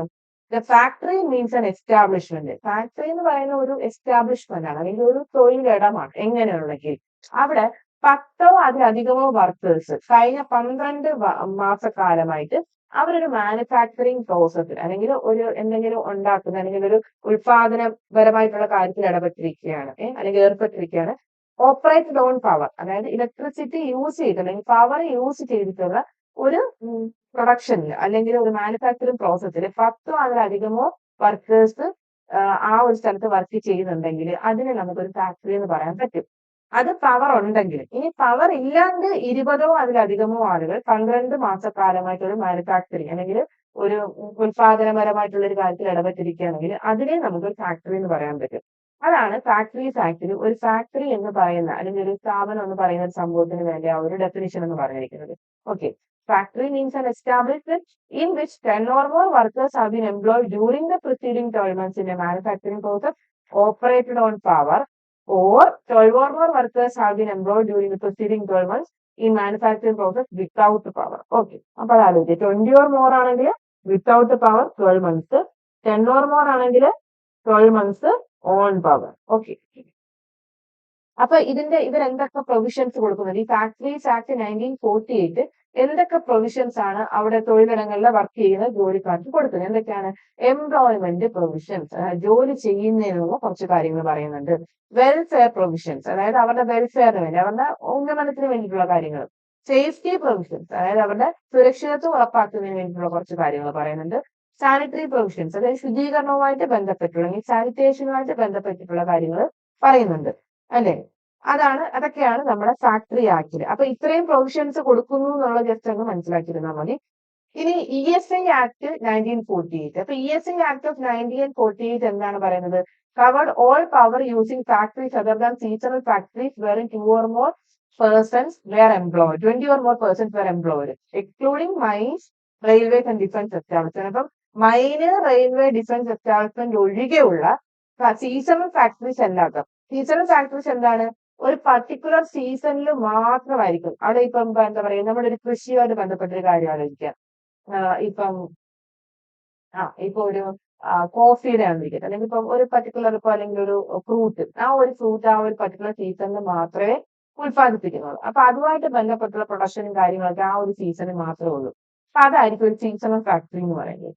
അപ്പം all power using factories, power use ചെയ്ത് വർക്ക് ചെയ്യുന്ന എല്ലാ ഫാക്ടറീസിലും ഉള്ളതിന് ESI ആക്ടിൽ വരുന്നുണ്ട്. ഓക്കെ, അതിപ്പോ ഒരു മെഡിക്കൽ ഫീൽഡ് ആവാം, അല്ലെങ്കിൽ ഒരു ഇൻഫോ അല്ലെങ്കിൽ നമ്മുടെ ഇൻഫർമേഷൻ ഏരിയ ആവാം, അല്ലെങ്കിൽ ടെക്നോളജിക്കുമായിട്ട് ബന്ധപ്പെട്ടായിരിക്കും. പവർ യൂസ് ചെയ്ത് പ്രവർത്തിക്കുന്ന എല്ലാ ഫാക്ടറീസും 20 or more persons എംപ്ലോയിഡ് ആണെങ്കിൽ അവർ ESI ആക്ടിന്റെ അണ്ടറിൽ വരും, അല്ലെങ്കിൽ അതിന്റെ ആനുകൂല്യങ്ങൾ ഇവർക്ക് കിട്ടുന്നതായിരിക്കും. ഓക്കെ, ഇതിൽ ഏതൊക്കെ വരുന്നില്ല? മൈൻസ് വരുന്നില്ല, റെയിൽവേസ് വരുന്നില്ല, ഡിഫൻസും വരുന്നില്ല. ഓക്കെ, ESI ആക്ടിൽ എന്തൊക്കെയാണ്? The provisions of the ESI amendment act of 1970. അപ്പൊ ESI ആക്ട് 1948 അമെന്റ് ചെയ്തതാണ് 1975. ഓക്കെ, അമെന്റ് ചെയ്ത് 1975. അപ്പൊ എന്തൊക്കെ പറയുന്നുണ്ട്? Small power using factories employing 10 to 19 persons and non power using factories employing 20 or more persons. അപ്പം അതായത് പവർ യൂസ് ചെയ്യുന്ന 10 മുതൽ 19 പേര് വരെ വർക്ക് ചെയ്യുന്ന സ്ഥലം, ഓക്കെ, ആളുകൾ അല്ലെങ്കിൽ ഫാക്ടറീസ്, അല്ലെങ്കിൽ പവർ യൂസ് ചെയ്യാണ്ട് 20 അതിലധികമോ ആളുകൾ വർക്ക് ചെയ്യുന്ന സ്ഥലങ്ങള്, ഷോപ്പുകൾ, ഹോട്ടലുകളും റെസ്റ്റോറന്റുകളും, cinema theatres, road motor transport എസ്റ്റാബ്ലിഷ്മെന്റുകൾ, ന്യൂസ് പേപ്പർ എസ്റ്റാബ്ലിഷ്മെന്റുകൾ, ഇതെല്ലാം എന്തിനു വരും? ESI ആക്ട്, അതായത് അമെന്റ്മെന്റ് 1975 അമെന്റ്മെന്റ് പ്രകാരം ഈ പറഞ്ഞ സാധനങ്ങളും കൂടി ഇതിനകത്തോട്ട് വന്നു. അപ്പൊ നേരത്തെ ഏതൊക്കെയായിരുന്നു ഉണ്ടായിരുന്നത്? All power using factories other than seasonal factories വേറെ 20 or more persons were employed എന്നായിരുന്നു പറഞ്ഞിരുന്നത്. പക്ഷെ ഇതിൽ എന്തൊക്കെ വരുന്നുണ്ട്? അതായത് small power using factories employing 10 to 19 persons, അല്ലെങ്കിൽ non power using factory employing 20 or more persons. ഷോപ്പുകൾ, കടകൾ വരുന്നുണ്ട്, hotels and restaurants, cinemas, theatres, ഇതെല്ലാം 75 അമെന്റ്മെന്റിനകത്ത് വീണ്ടും ആഡ് ചെയ്യപ്പെട്ട കാര്യങ്ങളാണ്. റോഡ് മോട്ടോർ ട്രാൻസ്പോർട്ട് എസ്റ്റാബ്ലിഷ്മെന്റുകൾ, ന്യൂസ് പേപ്പർ എസ്റ്റാബ്ലിഷ്മെന്റുകളൊക്കെ. ഓക്കെ, ഇനി അടുത്ത ESI ആക്ടിന്റെ അഡ്മിനിസ്ട്രേഷനിൽ എന്തൊക്കെ വരുന്നുണ്ട്? ഒരു ESI കോർപ്പറേഷൻ ഉണ്ട്, ഇതിനൊരു ചെയർമാൻ ഉണ്ട്. ആ ചെയർമാൻ യൂഷ്വലി ആരായിരിക്കും? യൂണിയൻ മിനിസ്ട്രി ഓഫ് ലേബർ ആയിരിക്കും അല്ലെ, നമ്മുടെ സെൻട്രൽ മിനിസ്റ്റർ ആയിരിക്കും, ലേബറിന്റെ സെൻട്രൽ മിനിസ്റ്റർ ആയിരിക്കും. പിന്നെ വൈസ് ചെയർമാൻ ആരായിരിക്കും? Secretary to government of India ഗവൺമെന്റിന്റെ സെക്രട്ടറി, അതായിരിക്കും വൈസ് ചെയർമാൻ. അപ്പൊ ESIയുടെ അഡ്മിനിസ്ട്രേഷൻ വിഭാഗത്തിൽ അല്ലെങ്കിൽ കാര്യനിർവഹണ വിഭാഗത്തിൽ ആരൊക്കെ ഉണ്ടായിരിക്കും? ESI കോർപ്പറേഷൻ ഉണ്ട്, ഒരു chairman union ministry of labour ആയിരിക്കും, vice chairman secretary to government of India ആയിരിക്കും. അതുപോലെ തന്നെ പിന്നെ ഒരു CEO ഉണ്ടായിരിക്കും അല്ലെ, ഡയറക്ടർ ജനറൽ. പിന്നെ ഈ സിഇഒനെ അസിസ്റ്റ് ചെയ്തിട്ട് 4 പ്രിൻസിപ്പൽ ഓഫീസേഴ്സ് ഉണ്ടായിരിക്കും. അത് അതൊക്കെയാണ് നമ്മുടെ ഇൻഷുറൻസ് കമ്മീഷണേഴ്സ് ഉണ്ട്, പിന്നെ മെഡിക്കൽ കമ്മീഷണേഴ്സ് ഉണ്ട്, ഫിനാൻസ് കമ്മീഷണേഴ്സ്, പിന്നെ ആക്ച്വറി എന്ന് പറഞ്ഞൊരു സംഭവം കൂടിയുണ്ട്. ഓക്കെ, അത് കഴിഞ്ഞിട്ട് ESI ആക്ട് 1948. ഇപ്പൊ ESI ആക്ട് 1948 അപ്പൊ നമ്മൾ അമെന്റ്മെന്റിലാണ് 75 അമെന്റ്മെന്റ് പ്രകാരമാണ് ബാക്കിയുള്ള സാധനങ്ങൾ റെസ്റ്റോറന്റ്, ഷോപ്സ് അതൊക്കെ ആഡ് ചെയ്തെന്ന് പറഞ്ഞത്. അപ്പൊ ഈ ESI ആക്ട് 1948 പ്രകാരം ഇതിന്റെ എംപ്ലോയീസിന് എന്തൊക്കെ ബെനിഫിറ്റ് കൊടുക്കുന്നുണ്ട്? മെഡിക്കൽ ബെനിഫിറ്റ് കൊടുക്കുന്നുണ്ട് അല്ലെ? നമുക്കറിയാം ESI സ്കീം ഉള്ളവർക്ക് അസുഖങ്ങളൊക്കെ വരുമ്പോൾ ആശുപത്രിയിൽ നിൽക്കുന്നവർക്കും മെഡിക്കൽ ബെനിഫിറ്റ് ഉണ്ട്. സിക്നസ് ബെനിഫിറ്റ് എന്തെങ്കിലും സിക്നസുമായിട്ട് ബന്ധപ്പെട്ട് അവർക്ക് അങ്ങനത്തെ കാര്യങ്ങൾ കിട്ടുന്നുണ്ട്. മെറ്റേണിറ്റി ബെനിഫിറ്റ് ഗർഭിണികളായിട്ടുള്ളവർക്ക് മെറ്റേണിറ്റി ബെനിഫിറ്റ് ഉണ്ട്. ഡിസേബിൾമെന്റ് ബെനിഫിറ്റ് എന്തെങ്കിലും ഡിസേബിൾമെന്റ് എന്തെങ്കിലും വൈകല്യങ്ങൾ സംഭവിക്കുകയാണെങ്കിൽ അതുമായിട്ട് ബന്ധപ്പെട്ട്. ഡിപ്പെൻഡൻസ് ബെനിഫിറ്റ് ESI എംപ്ലോയീസ് മാത്രമല്ല അവരുടെ ഡിപ്പെൻഡൻസി അല്ലെങ്കിൽ അവരെ ഡിപ്പെൻഡ് ചെയ്ത് നിൽക്കുന്നു അല്ലെങ്കിൽ അവരുടെ കൂടെ ഉള്ളവർക്കും അതാണ് ഡിപ്പെൻഡൻസ് ബെനിഫിറ്റ് ഉണ്ട്. ഫ്യൂണറൽ എക്സ്പെൻസസ് അതായത് ഇപ്പൊ എന്തെങ്കിലും മരണമൊക്കെ സംഭവിച്ചുവെങ്കിൽ അതിന്റെ ഫ്യൂണറൽ അതിന്റെ മരിച്ചടക്കമായിട്ട് ബന്ധപ്പെട്ട അതിനുള്ള ചെലവുകൾ വഹിക്കുന്നുണ്ട്. റീഹാബിലിറ്റേഷൻ അലവൻസ് അതുപോലെ ഈ പുനരധിവാസം ബന്ധപ്പെട്ട കാര്യങ്ങൾ വരുവാണെങ്കിൽ അതിനും അലവൻസ് ESI ആക്ടിൽ കിട്ടുന്നുണ്ട്. ഓക്കെ, അപ്പൊ ESI ആക്ടും ഫാക്ടറീസ് ആക്ടും 1948 ഇയർ എന്ന് ഓർത്ത് വെക്കുക. 75 അമെന്റ്മെന്റ് പ്രകാരം എന്തൊക്കെയാണ് പുതിയ ആഡ് ചെയ്തത് എന്നുള്ള കാര്യങ്ങൾ കൂടി ഒന്ന് ഓർത്ത് വെക്കുക. ഓക്കെ, പിന്നെ മെഡിക്കൽ ബെനിഫിറ്റിൽ എന്തൊക്കെ വരുന്നുണ്ട്? ESI ആക്ട് 1948 മെഡിക്കൽ ബെനിഫിറ്റിൽ എന്തൊക്കെ വരുന്നുണ്ട്? ഔട്ട് പേഷ്യന്റ് കെയർ അതായത് നമ്മളിപ്പോ OP ടിക്കറ്റ് ഒക്കെ എടുത്ത് പോയി കാണത്തില്ല, അപ്പൊ അത് വരുന്നുണ്ട്. Supply of drugs and dressings അതായത് നമുക്ക് മെഡിസിനും ഡ്രസ്സിങ്സിന്റെ ഒക്കെ അത് സപ്ലൈ വരും. Specialist service in all branches of medicine അപ്പൊ എന്ത് അസുഖങ്ങളുമായിട്ടുണ്ടെങ്കിൽ സ്പെഷ്യലിസ്റ്റ് സർവീസ് ആകുമ്പോൾ നമ്മൾ ഡെർമറ്റോളജിസ്റ്റ് എന്ന് പറയുമ്പോൾ സ്പെഷ്യലിസ്റ്റ് ഇൻ സ്കിൻ ഡിസീസ് ആണ്, അല്ലെങ്കിൽ ഓങ്കോളജിസ്റ്റ് എന്നാണ് സ്പെഷ്യലിസ്റ്റ് ഇൻ ക്യാൻസർ ആണ്. എല്ലാ സ്പെഷ്യലിസ്റ്റ് സർവീസസ് മെഡിസിന്റെ എല്ലാ ബ്രാഞ്ചിലുള്ള സ്പെഷ്യലിസ്റ്റ് സർവീസസ് അവർക്ക് കിട്ടും. പിന്നെ പത്തോളജിക്കൽ ആൻഡ് റേഡിയോളജിക്കൽ ഇൻവെസ്റ്റിഗേഷൻസ് അതായത് അവർക്ക് എന്തെങ്കിലും ഇൻവെസ്റ്റിഗേഷൻസ് അല്ലെങ്കിൽ ഇപ്പോൾ ഒരു സ്കാൻ വേണം, അല്ലെങ്കിൽ ഒരു MRI അല്ലെങ്കിൽ അൾട്രാപെറ്റ് അങ്ങനെ എന്തെങ്കിലുമൊക്കെ സ്കാനിങ് വേണമെന്നുണ്ടെങ്കിൽ അതൊക്കെ ഈ ESIയുടെ അണ്ടറിൽ കവർ ആവും. ഡൊമിസിലിയറി സർവീസ് അതായത് അവിടെ എന്തെങ്കിലും ഇൻപേഷ്യൻ സ്റ്റേ ഒക്കെ വേണ്ടി വരുമെങ്കിൽ അത്. Antenatal natal and postnatal service ഗർഭിണികളുടെ കേസിലാണെങ്കിൽ പ്രസവത്തിന് മുന്നേയും പ്രസവത്തിന്റെ സമയത്തും അതിനുശേഷവുമുള്ള സർവീസ്. അപ്പൊ ഇതെല്ലാം മെഡിക്കൽ ബെനിഫിറ്റിൽ ഇൻക്ലൂഡഡ് ആണ്. ഓക്കെ, അപ്പം OP കെയർ ഉണ്ട്, supply of drugs and dressings ഉണ്ട്, specialist service in all branches of medicine, pathological and radiological investigations, domiciliary service ഉണ്ട്, antenatal natal and postnatal service ഉണ്ട്. പിന്നെ ഇമ്മ്യൂണൈസേഷൻ സർവീസ് അപ്പൊ എന്തെങ്കിലും ഇമ്മ്യൂണൈസേഷൻ അല്ലെങ്കിൽ പ്രതിരോധ കുത്തിവയ്പ്പൊക്കെ എടുക്കുകയാണെങ്കിൽ അത്. ഫാമിലി പ്ലാനിംഗ് സർവീസസ് അത്. എമർജൻസി എന്തെങ്കിലും അടിയന്തരമായിട്ടുള്ളത് അത് വരുന്നുണ്ട്. ആംബുലൻസ് സർവീസുകൾ, ഹെൽത്ത് എഡ്യൂക്കേഷൻ, ഇൻപേഷ്യന്റ് ട്രീറ്റ്മെന്റ് ഇതെല്ലാം മെഡിക്കൽ ബെനിഫിറ്റിൽ ESI ആക്ടിൽ അണ്ടറിൽ കവർ ചെയ്യപ്പെടുന്നുണ്ട്. ഓക്കെ, പിന്നെ എംപ്ലോയീസ് സ്റ്റേറ്റ് ആക്ടിന്റെ ESI ആക്ടിന്റെ 1940 സിക്നസ് ബെനിഫിറ്റ് എന്താണ്? The benefit is payable for a maximum period of 91 days. ഒരാൾക്ക് അസുഖം വരുവാണെങ്കിൽ 91 ദിവസം വരെ, മാക്സിമം 91 ദിവസം എന്ന് പറയുമ്പോൾ ഏകദേശം ഓൾമോസ്റ്റ് ഒരു 3 മാസം. In any continuous period of 365 days, their daily rate being about 50% of the average daily wage. അതായത് ഡെയിലി വേജസിന്റെ 50% കിട്ടുന്ന രീതിയിൽ 91 ദിവസം വരെ മാക്സിമം പീരീഡ് അവർക്ക് കിട്ടും. അതായത് 365 ദിവസം ഒരു വർഷം കണ്ടിന്യൂസ് ആയിട്ട് എടുക്കുമ്പോൾ 91 ദിവസം വരെ അതായത് സിക്നസ് ആയിട്ട് എന്തെങ്കിലും അസുഖമായിട്ട് മാറി നിൽക്കേണ്ടി വരികയാണെങ്കിൽ 50% അവർക്ക് ഡെയിലി വേജസിന് കിട്ടുന്ന രീതിയിലുള്ള അതാണ് സിക്നസ് ബെനിഫിറ്റിൽ വരുന്നത്.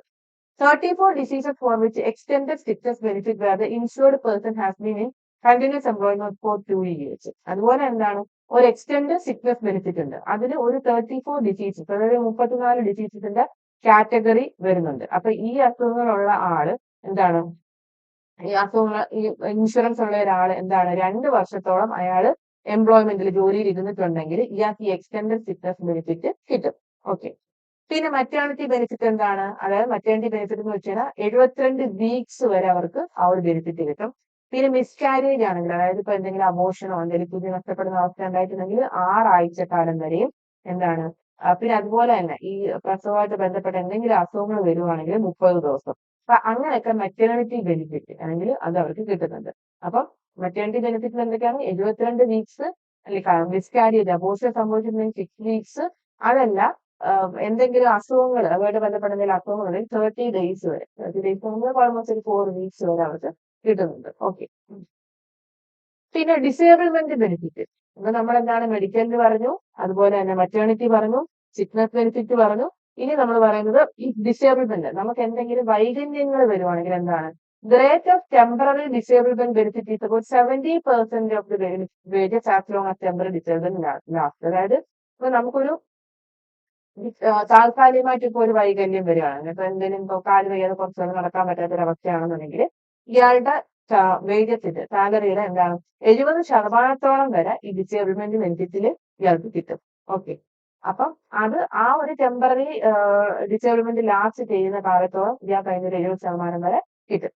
In case of total permanent disablement, okay, ഇനി ഇയാൾക്ക് ഇപ്പൊ വർക്ക് ചെയ്യുന്ന ഒരു സാഹചര്യത്തിൽ ഇയാൾക്ക് കംപ്ലീറ്റ്ലി ഒരു ഡിസേബിൾമെന്റ് ഉണ്ടായി, അതായത് ടെമ്പററി അല്ല പെർമനന്റ് ആയിട്ട് disablement ഉണ്ടായെങ്കിൽ the insured person is given life pension on the basis of loss of earning capacity determined by medical board. അപ്പൊ ഒരു മെഡിക്കൽ ബോർഡ് കൂടിയിട്ട് തീരുമാനിച്ചിട്ട് ഇയാൾക്ക് ഒരു ലൈഫ് ടൈം പെൻഷൻ കൊടുക്കുകയാണ്. അതായത് ഇയാൾക്ക് ഇനി ഏണിംഗ് കപ്പാസിറ്റി ഇല്ല, ഇയാൾ ഇത്രയും നാൾ വർക്ക് ചെയ്തുകൊണ്ടിരുന്ന സ്ഥാപനത്തിൽ വെച്ചിട്ട് ഇയാൾക്ക് ഒരു അപകടം സംഭവിച്ചു, ഇയാൾക്ക് ലൈഫ് ടൈം അല്ലെങ്കിൽ ഒരു പെർമനന്റ് ആയിട്ടുള്ള ഡിസേബിൾമെന്റ് സംഭവിച്ചിരിക്കുകയാണ്. അപ്പൊ ഇയാൾക്ക് ഒരു ലൈഫ് പെൻഷൻ കൊടുക്കുന്നത് അത് അവിടുത്തെ മെഡിക്കൽ ബോർഡിലുള്ള ആളുകളെല്ലാം കൂടെ ചേർന്നിട്ട് തീരുമാനിക്കും എത്ര തുകയാണ് കൊടുക്കേണ്ടത്.